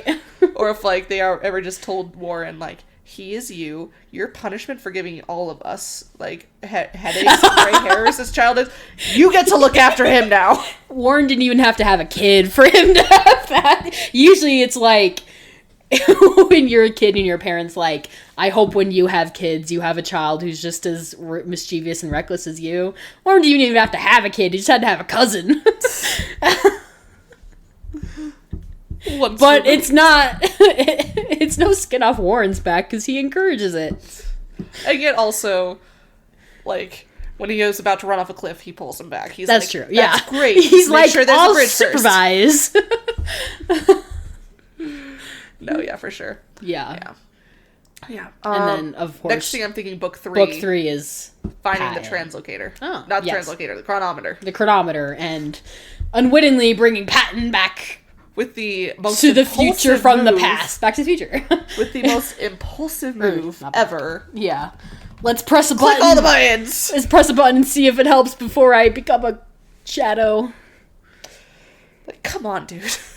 It could have ended so badly. Can I push a button and have a hot man appear? I don't Please! know. Although, if it's only for 3 days, will that hurt more than help? Oh, that's true. They'll just raise our standards and have nothing else be able to meet them. That's true. Warren and Patton are the standard, if any men out there are wondering. If your name is Warren Good luck Burgess, with we're that. interested. I don't know how you achieve that, but, you know. Hopefully it's not through, like, traumatic experiences and, like, you know, life. The humor comes from the trauma. It's the It's our coping mechanism. mechanism. Yikes. But yeah, I would say, going into a little bit more depth in Seth obtaining the chronometer, Seth being able to recognize that he is now the only person capable of finishing the mission, looking around and seeing that like, Warren, Dale, his grandparents, they're all out of commission. Like, He one tries- after another bites the dust. Yeah, he tries to grab Warren and is forced to leave him behind, even though he might have been able to get him out had they not still been focused on the mission. Like, the prioritizing of the many over the few, like, having that very quick lesson, and then immediately being introduced to the progenitor of their cloning, of just being like, hey, now here's this relationship coming into play. Patton sees himself in Seth and is like, I need to give this kid some advice before he runs himself off a cliff. Yeah. Make sure you can hit a tree branch on the way down at the very least. Yeah. And then make sure he doesn't have to get killed fighting centaurs. Yes. He's like, okay. That's I gotta also take a care of very this big business. thing. Mm-hmm. Yeah, Seth's relationship with Patton is, I feel like for Kendra, it's more of like a emotional, personal, like, level. It's encouraging. It is encouraging. And then for Seth, he's a role model. Like, he wants to be Patton. There's a little bit of reining back. Yeah. Like, he's trying to push Kendra and also rein back Seth. Yeah. Slayings? You said slayings. Unconfirmed. Yeah. Oh, yes. 100% role model, though. I feel like that's pretty much it. For book 3? For book 3. For Seth. Yeah. He's just kind of along for the ride for the rest of the book. Yeah. He's like, I brought Pat The rest of the in. book is really I did for my Kendra. job. Yeah. Yeah, he did his job the first half. All right. Book 4. Book 4. Here's his, depression. He just, it's like he got just, like, steroids shot into his character growth. Well, it's like he got stabbed. Because he thinks Kendra betrayed either forcefully or, you know, whatever. Under the influence. Under the influence, and then is dead. Yeah. The death of Kendra, I mentioned it earlier during my favorite Fablehaven moments, radically changes Seth. Yes. It's probably the most impactful thing on his character in the whole series, at least up to that point. Like, a part of me wonders, how would have Seth been if she was actually dead?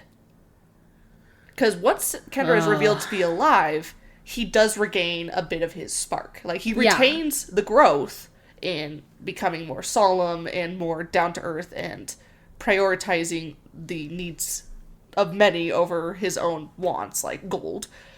But, like, I'm just thinking back to, like, the scenes where he still thinks Kendra is dead when he's, like, with the satyrs, and, like, he's just completely monotone, barely responsive, like, to their, hey, here's some gold, or, like, hey, how about this? Like, and he's just like, cool, it's armor, it's not right. Yeah. And I'm just like, that one moment had such a grave effect on him. Grave. It's a morbid joke. Dead silence. Who likes our puns, guys? Hopefully you're not cringing too badly. Okay, moving on. I was trying to find another one, but I couldn't. I know, I was like, what's another death joke? If you can think of any, please let us know. Oh, man. But yeah, it was just, like, again, the growth was 100% positive. He needed that. He needed the wake-up call that people will still die. Because at that point, he was still sneaking gold out of Fablehaven. He was still planning on using it to his own benefit. He was the one being like, maybe I have a rich relative who'll give me good Christmas presents. And Kendra was still having to babysit him. And that she was like, I'm going to have to tell everybody that you didn't get this from Fable. Like, but from that point, as soon as Kendra is gone, it feels like he no longer needs a minder to, like, keep him on the straight and narrow. He is firmly set on that path. All right. Where were we? Oh, yeah. Depression. Depression!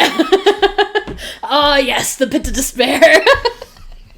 All right. So, so, as we were saying, once Seth realizes that Kendra is alive, he regains the spark.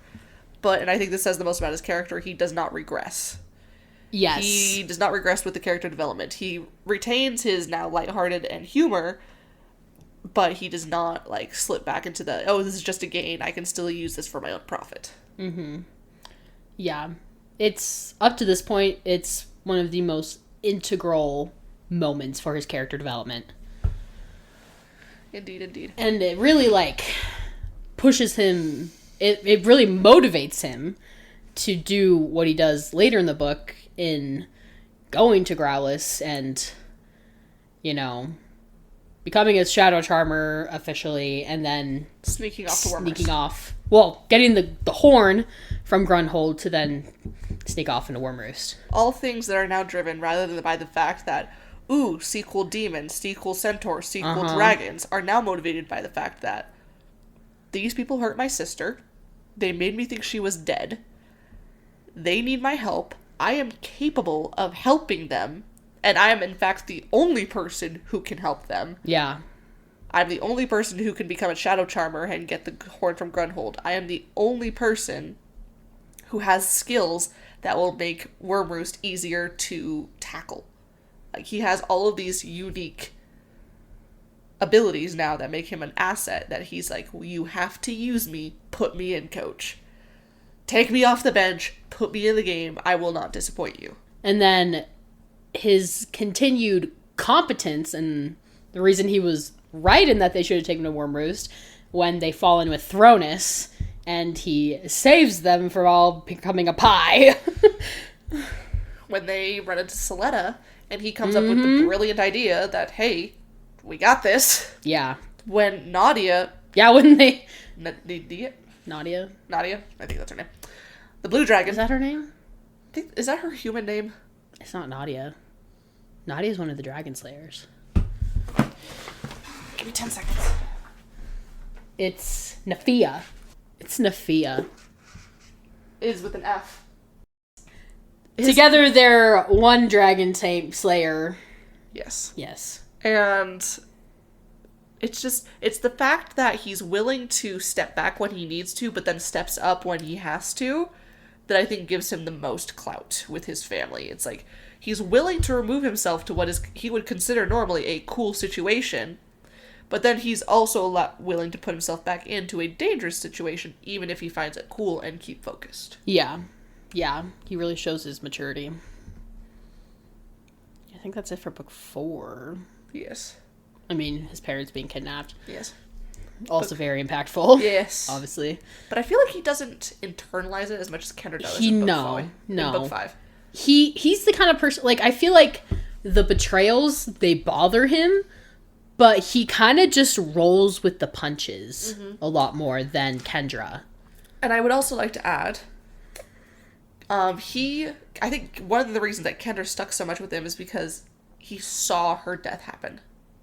And then moving on from that, he doesn't, like, he knows his parents are kidnapped, but that's not something that he can do anything about right now. So he kind of lets it go to the back of his brain and says, I need to focus on this.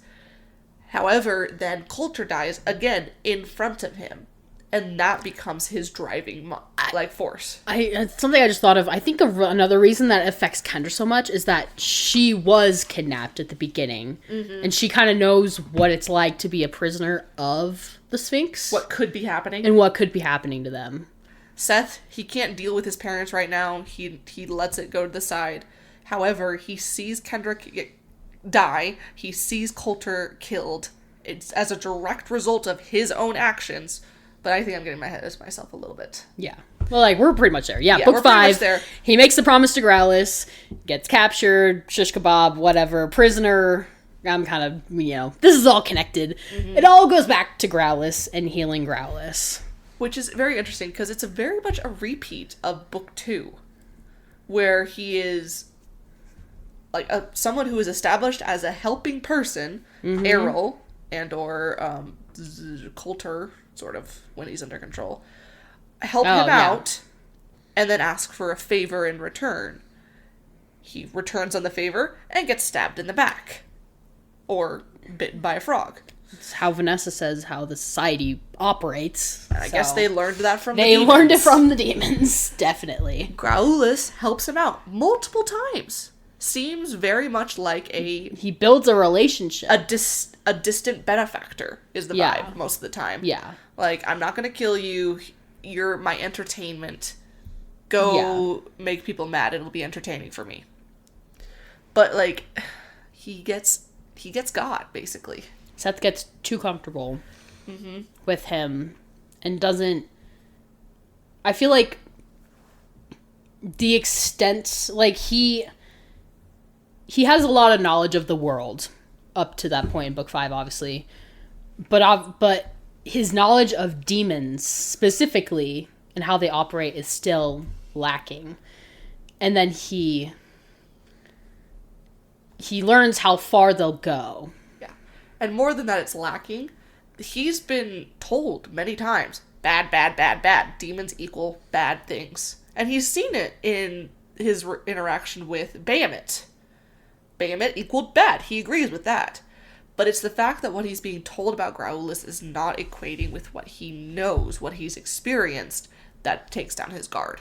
And it makes me think of... It's a quote from someone in Fablehaven. I can't remember who says it. It might be Patton. It's just like... And they say it to Seth. And it's something along the lines of... Learning from your mistakes is important, but the really smart people learn from the mistakes of others. I don't remember that Who one. says that? I don't know. I swear it's from Fablehaven. But I feel like Seth, he's so used to these interactions with Growlithe going a certain way, even though he's been told, and he's still trying to be careful and take the advice of, like, his grandparents.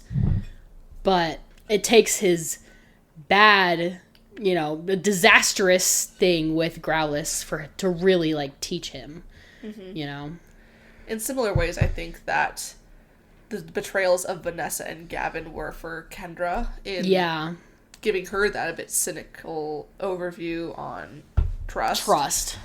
That is what Growlithe, I think, does to Seth here. Like, I agree. All of those other betrayals felt very much more Kendra, like, directed at Kendra. Like, even the Sphinx. They really were. Yeah, even the Sphinx's betrayal, he was the one who had diagnosed her. It's because Kendra was more the focus of the society up to that point. Like, he directly made her a target.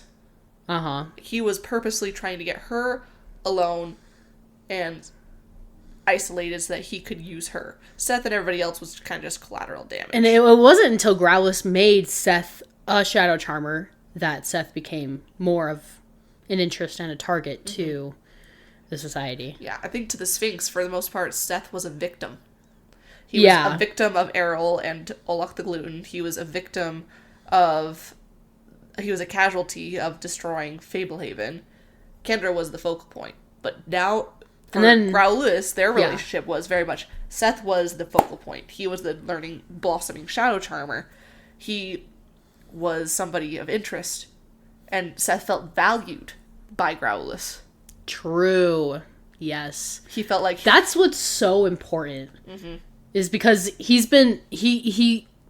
Seth was, like, pushed off so much by his grandparents because they didn't want him to be put in danger so badly that they ignored his abilities. And so, even though he knew it was dangerous and he knew he shouldn't be involved with Growlithe, Growlithe did give him validation in a way that built their relationship. Is addicting to Seth in that way. Yeah. And eventually it comes back to bite him in the butt. Yes. And causes the death of Coulter, which is the second biggest thing that in just his makes character growth. Like, from that point on, does Seth really make another joke? Like, he points things out, like, wait, did you look at Warren? When Bracken's doing his thing. But, like, other than that, really? He makes like, jokes. He makes a few jokes, but for most part, he is focused. He is locked in. Like, when it comes to, like, catching the leprechaun, he's like, Patton said to do this, this, and this, I'm going to do this, this, and this, and I'm not going to mess around. And he's also, like, start taking off the coat. Like, he's not messing around with, like, Cormac. When he's facing the singing sisters, he's like, come on, I got this. He's locked in. He's not making jokes. He's not kidding around. When he's facing the totem wall, he's like, he's the picture of confidence. In front of Morrisant. Dead. Yeah. Like, he's just like, I gotta do what I have to do. He's scared, but he doesn't fall back on humor to cope. No, he falls back on, I need to do this. A little bit on humor with the Standing Dead. A little bit. He kind of makes fun of them. It's not what brings it's not lighthearted. It's, yeah. Like, he's very much aware that it's a mask. Yeah, it's a mask. Like, he starts to get it back towards the end as he feels like he's progressing, he's doing things. his intentional eavesdropping on Bracken and Kendra is a little motivated for teasing. But even then, he doesn't necessarily. But then he doesn't go overboard. Teasing. Yeah. Like, he does mention it, like, once or twice, but he doesn't use it as he doesn't, like, use it as maliciously as he might have even when Gavin and Kendra were a thing. Yeah. Big growth. We're proud. Yeah. So, that is, and then gets Vasilis, gets revenge, kills Growlithe, as we all know. From that point, he's just like, he retains so much growth, but he's able to be like, I can still have fun. He's like, I had a lot of life-changing, threatening situations too, maybe more than Kendra. Yeah, when they're reuniting with their parents. Like, I heard she did it with your sword. Thank you! That's what I've been trying to tell everyone. Oh my gosh.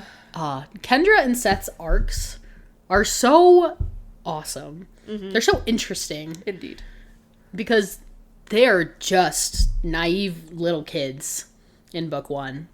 And then over every book, they are the ones saving the day every time. Mm-hmm.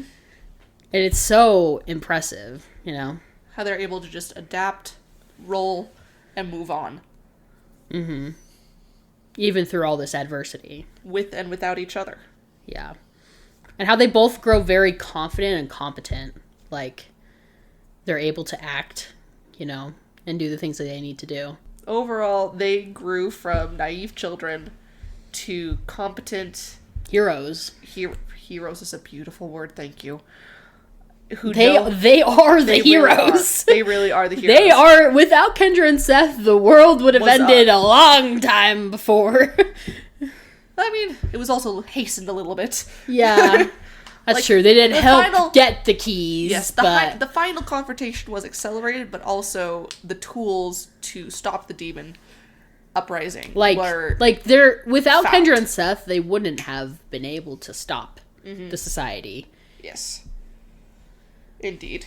And it was their contributions were integral, and which is why I love so much, like, even just in that final, like, dinner around the table when Agid is talking about what should we do with the Sphinx and, like, these things, like, Kendra and Seth are seen as valued. Their opinion matters. Thank you. They're valued parts of the team who can contribute significantly. Yeah. But yes. Alright. So, do we want to do any other questions? Do we want to go through? Okay. So, let's see. Who's your favorite magical creature? My favorite magical Or, like, creatures. favorite type of magical creature. Not favorite character. Yeah. Like, what species? What species? I like... if we're talking about uniqueness, I'd have to say the brownies. Yeah. I was going to think the Nipsies, too. I liked the Nipsies, too. But I think they're so fun. The brownies of just, like, they just like to build. Mm-hmm. I love that you can just, like, put out ingredients and they'll just, like, make something. Yes, that's... Like, can you just make me dinner all the time? That's one thing that I would want from this. Give me some brownie chefs. Brownies, and I will be content. True. Can I just have them cook for me all the time? You know, remember, they can only make desserts. But that's only a problem if you think it's a problem. I mean, I don't mind having a sweet treat every day. Mm-hmm. Indeed. I think once they're restored to their full glory, the Astras are pretty awesome. Epic. I love them. Yes, no. The Astras are so cool. There's a reason they're our mascot. True. That's very true. Let's see. Maybe like random magical creatures that are like kind of random but fun. Randomly fun. Or just like... Okay, this ones that like you only know from the book, maybe, because I feel like he like pulls like from like random ones, you know. Okay, so this isn't following any of that criteria, but I'm just thinking of ideas. I loved how unique and individual every single dragon was. Yeah. Every single dragon was different, unique. Like we encountered so many different and fun ones, like Glomus, the sleep dragon, Soletta, Poison. Yes. The dragons in the Dragon Temple are so cool. So fun. They're so cool. And like there's some fire dragons, some lightning, like the learning about Raxus and his like impenetrable scales, like how he's small, like so fascinating. It is Loved interesting. the dragons. We get to see more in Dragon Watch. Indeed. But yeah, that was one of the first ones I thought of. Random ones like the freaking Lamasu. Like I would have never like, what is that? I think the inspiration actually comes from I think we talked about it. I think it's Greek river gods. Okay. Yeah, that makes sense. Like, it was just like never heard of that until I read Fablehaven. Like, what is that? Yeah, because like in Greek mythology, Hercules fights a bull with the head of a face of a man for the hand of her name starts with a D. He breaks off his horn and it becomes the first cornucopia. I haven't read Heroes of Olympus in a while. It's Mark and Athena. That's what I'm saying. Yeah, I know. Deianira. Right there. Deianira. Okay. That's her name, Deianira. It's like, Mark Athena's right there on the shelf. I need it. Accio. It's been thrown across the room before. Fun. The Satyrs are always fun. The Satyrs. The classic. The classics. And though they be jerks, the Centaurs, they take care of business. They're interesting. Watching Kendra and Seth riding into the battle in book 3 on Broadhoof and Stormbrow. It is pretty cool. In this humble horse girl's opinion. Awesome! Oh, yes. I know what I like and I like what I love. Jessica's a horse girl. You guys didn't know that. The Rock was kind of sick. The Rock. That was, yeah. And the way it just was like, oh, wait, you're a unicorn? Like giant bird. My bad. Yeah. Fairy's uniqueness as well. I loved the scene with Maddox. The rules of the fairies and like... Yes. fallen fairies and stuff. Like, it's so interesting, and where they become imps. Yeah. Like, that's something so unique to Fablehaven. Like, I've never heard of anything like that before. Yeah, and, like, I just always remember, like, the scene from book 1 with Maddox, like, showing off all, like, the different fairies. Mm-hmm. And it inadvertently starts the entire series of events. Because Seth sees, oh, you can catch fairies? I want to do that too. And then he does, and then he gets turned into a demented walrus, and then they have to go to Muriel. And then Muriel's contact with the Society of the Evening Star leads to the Society contacting the Sphinx. And I also get her down to one knot, and then leading to Bane. Yeah. Wow, Maddox really should Maddox, it's your fault! Gosh dang it, Maddox. Well, I mean, he does spend, like, 2 years in prison for his crime, so I think we're even. Question 12. Question 12 is interesting. It is very interesting, but I enjoy it for that reason. Yeah. Question 12 in the reading guide is, Agate suggested that the difference between heaven and hell was not a matter of location. And this comes about during their final discussion around the dinner table as, like, their celebration dinner. He claimed the difference had more to do with the people around you. How is this true in the story? Can this sometimes be true in our lives? If so, how? In the story, I think of the comparison that we've made with people having long lives, immortal lives, and it kind of, like Mark and Bracken, how we've talked about them. His immortality for Mark is hell for him. And Bracken, not immortality, like, you would think the prison would be hell, you know? Oh, yes, I love this. Continue. But Bracken, like, Mark pushes away everyone and including isolates the one himself. Companion and the one companion that he with had. him. Yeah, he pushes away Tux and, you know, stays in his own little hell. Sorry if you don't like me saying the word hell a lot, but we're using it as a talking noun. about the place. It's being used as a noun. Try not, sorry. But like, that's like the first thing that comes to mind when talking about like this. Not that the prison is heaven. Maybe it's heaven for Bracken when Kendra shows up. All the light. Anyway, it was their perspectives. But it was their perspective. Yeah. Indeed.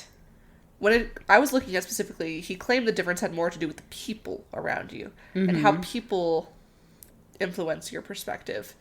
And one of the first things I thought of was how the two different societies, the Knights of the Dawn versus Society of the Evening Star, view preserves. Oh. The society, as they're introduced, views preserves as prisons. Yeah. They view them as something to be demolished, destroyed, including the literal prison of the demon prison. Like, we don't have to assume that every single person in the Society of the Evening Star was 100% on board with the freeing of the demons. Like, maybe there were a few, like, who just wanted to get, like, the preserves. Like, maybe, I don't know, maybe not all caretakers are as nice as Grandpa and Grandma Sorensen. And maybe some are neutral. Prisons. Maybe some are neutral. Maybe that would be interesting. Yeah. To learn of some that are not with the Knights or the Society. Yeah. Never thought of that before. Interesting, sorry. Side note. But yeah, and just like, we have the two dichotomies, whereas the Knights see the preserves as havens. And I feel like this is also true of the creatures that live there. Like, demons see it as a prison. Growlithe, it's literally somewhere to die. Yeah. The satyrs and many of the other creatures, they see them as places that are there protected, because it even mentions, like, the disbelief of the outside world is antagonistic almost to the magical creatures. They see the preserves as something that is helpful. It makes the outside world not conducive for them to live and to thrive in. And it's interesting because you would think, at least on the surface, that the society's goal of, like, quote unquote freeing the the magical creatures would be a good thing.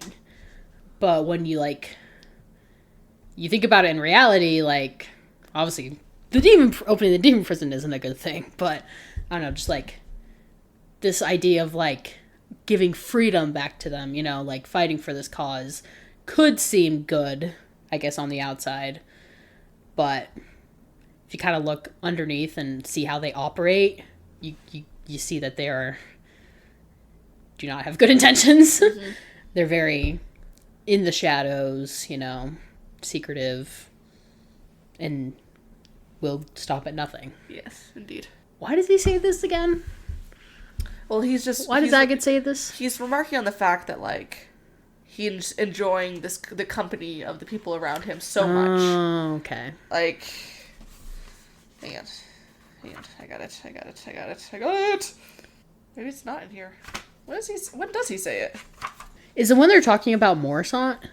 That's the only... Wait, it's when they're talking about the demon prison. And, like, the transferring of it to becoming the fairy realm. Okay, so it is at that other part. It is right there. Okay. I was like, that's the only other part Agate talks in this that's book, so there's only 2 options. Yes, you're right. It is, the fairy queen, like... Oh, yeah, it's when they're talking about the prison. They're baiting the trap, and they're like, but you're gonna live in the...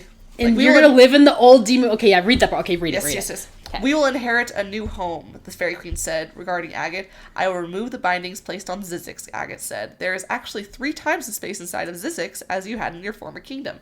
You'll live in the demon prison? Seth exclaimed. The fairy queen smiled. Creators have many advantages over destroyers. It takes far more talent to build something beautiful than it does to tear it down. Before long, the demons will render my former realm as ugly as Zizix, but they will never recreate what they have spoiled. Conversely, with time and effort, one day Zizix will become as lovely as my former realm, and we'll have an eager force of workers. Yada yada yada. You'll join me? Great. Yes. Wonderful. Blah, love blah, it. It's father-son bonding. Mother-son bonding. Mother, yeah. All right. Okay. Kendra felt a heavy weight on her heart. Did that mean she would never see Bracken again? It sure sounded like it. Agate bowed to the fairy queen. You are most wise, your majesty. Some imagine the difference between heaven and hell to be a matter of geography. Not so. The difference is much more evident in the individuals that dwell there. Okay. So that's slightly different than what the reading guide says. Yes, indeed. Which is interesting. Okay. Mm-hmm. It's not a difference in geography. It's a difference of who dwells there.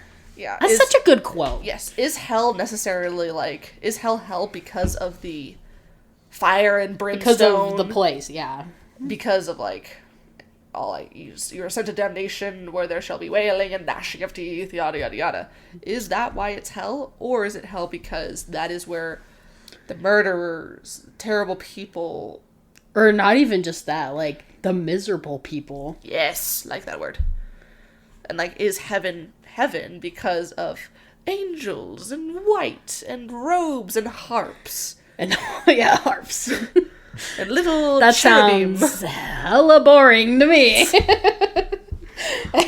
Or is it heaven because of peace, contentment, kindness, the knowledge that these people completed good things in their lives and were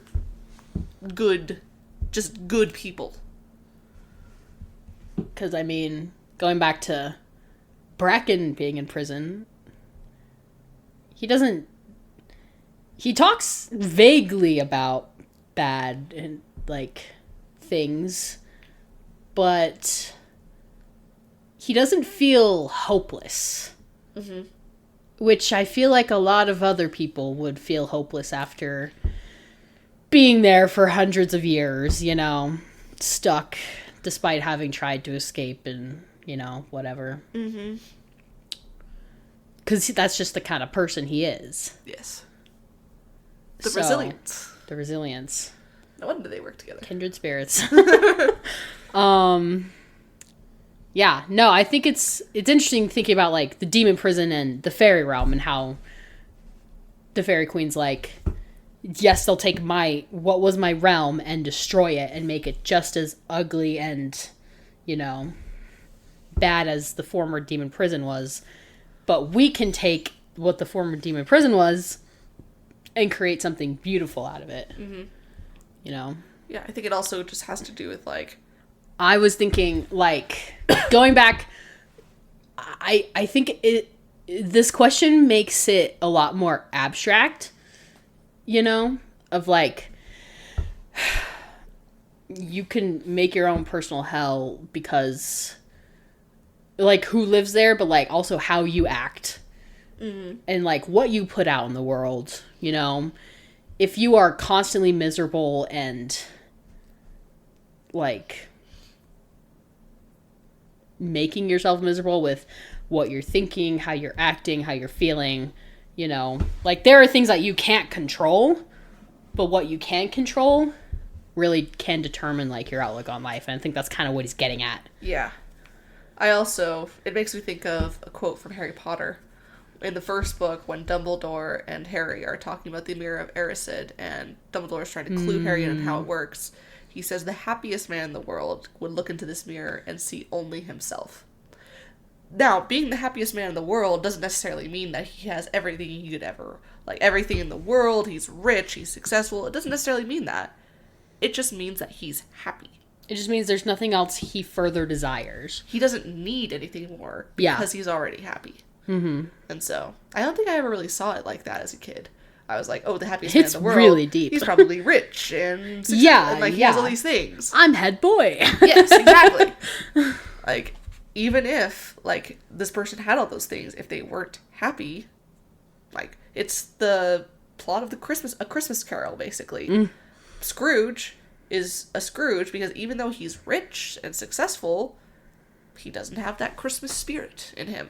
But yeah, it's just like they don't have to. Sorry, go for it. No, you're okay. I was thinking, like, in terms of, like, the book, looking objectively at Seth and Kendra's lives over the past 2.5 years, like, they've been through hell. But it kind of goes back through to, like, the point of them being resilient in that they keep fighting despite what's happened to them. And they keep going. And, like, they could wallow in their own self-pity and in their own, like, trauma and, like, depression and anxiety and, like, hopelessness. Especially at the end in book 5 when it feels like there's no way that we can actually possibly, you know, pull this off. Mm-hmm. But because they're the type of people to keep going and keep the hope that they have in their hearts, that they're able to push through and, like, find the light. Mm-hmm. Indeed. Amen. Kudos. And, of course, we understand that this is, as always, easier to say than do. Yeah. There are times when life just sucks, and it's really hard to not let that get to you. We all go through it. And honestly, part of the reason I think that's why we need books. Sometimes, before we get up and face our problems, just like Kendra, before she was able to ask the Fairy Queen for help and get the army, she just needed to break down and have a good cry. And sometimes you just need to break down and have a good cry, pick up a book, read a couple chapters where a character that you relate to was able to do something difficult that helps you to then buckle up, pull yourself up by your bootstraps, and get past whatever's bothering you or whatever you need. So, thank you to Fablehaven. Not to get all mushy about reading, but it really is true. Like, I feel like if you're this much into books that you're listening to a book podcast about children's books, that you probably relate to this a little bit. Like, there's a reason I am an avid reader, is that I like getting lost in the world of books because it's more fun than my real life most of the time. And it really enhances my life. Yes. You can see parallels, you can relate, you can feel. Yeah, because I feel like there are people who look down on reading, and especially fantasy books, because they see it as pure escapism. Yes. And they're like, oh, you're just running away from your problems. And, like, that's true for a part of it. But I really think the people who get it, you know, they connect to it on a personal level, and they draw out themes, and, like, they connect to the characters, and they feel like they learn things from it. And I think that is just that's the value that you can find in reading that, like, you don't get a lot of other places. Agreed. And as a teacher, everybody learns grows in different ways. Like, some are visual, some are audio learners. Like, there are dozens of different ways that people learn lessons. And sometimes the best way to learn a lesson is through somebody else's eyes. And that is what books are for me, Megan, and I think a lot of you guys too. Yeah. Thanks for coming on this ride with us. This journey of... Not to be all philosophical. Fablehaven. Well, this is a recap of the whole series, so I guess it makes sense that this is where we're going. But yeah, we just wanted to do this episode as like a last, Okay, well, other than we have one more episode for Fablehaven where we're going to talk about our favorite quotes. But that's going to be more that's like separate because that's a lot. So. Yes. And also that's meant to be like an in-between... Yeah. Buffer episode between this and when we jump into Beyonders. Yeah. And also partially because I wanted there to be 32 episodes and not 31 because 32 is just way nicer. 32 is a better number. It's just a better number. And also the last episode would have been 6 hours if we'd done this together. Yeah. We're going to go back to more shorter episodes, I promise. Knock on wood. I don't know if you guys love or hate this, actually. I have no idea. But thank you guys for joining us on this journey of going through Fablehaven, and we're excited to keep going through other Brandon Mole's books. Brandon Mole's other books. Mm-hmm. We're going to keep going. We're going to get through this. It's going to be a ride. Well, we just want to thank you guys for listening to this episode, final episode of the Fablehaven part of this podcast. We're not going away. I promise you that. We're coming back. Be rid of us. Yeah. Good luck getting rid of us.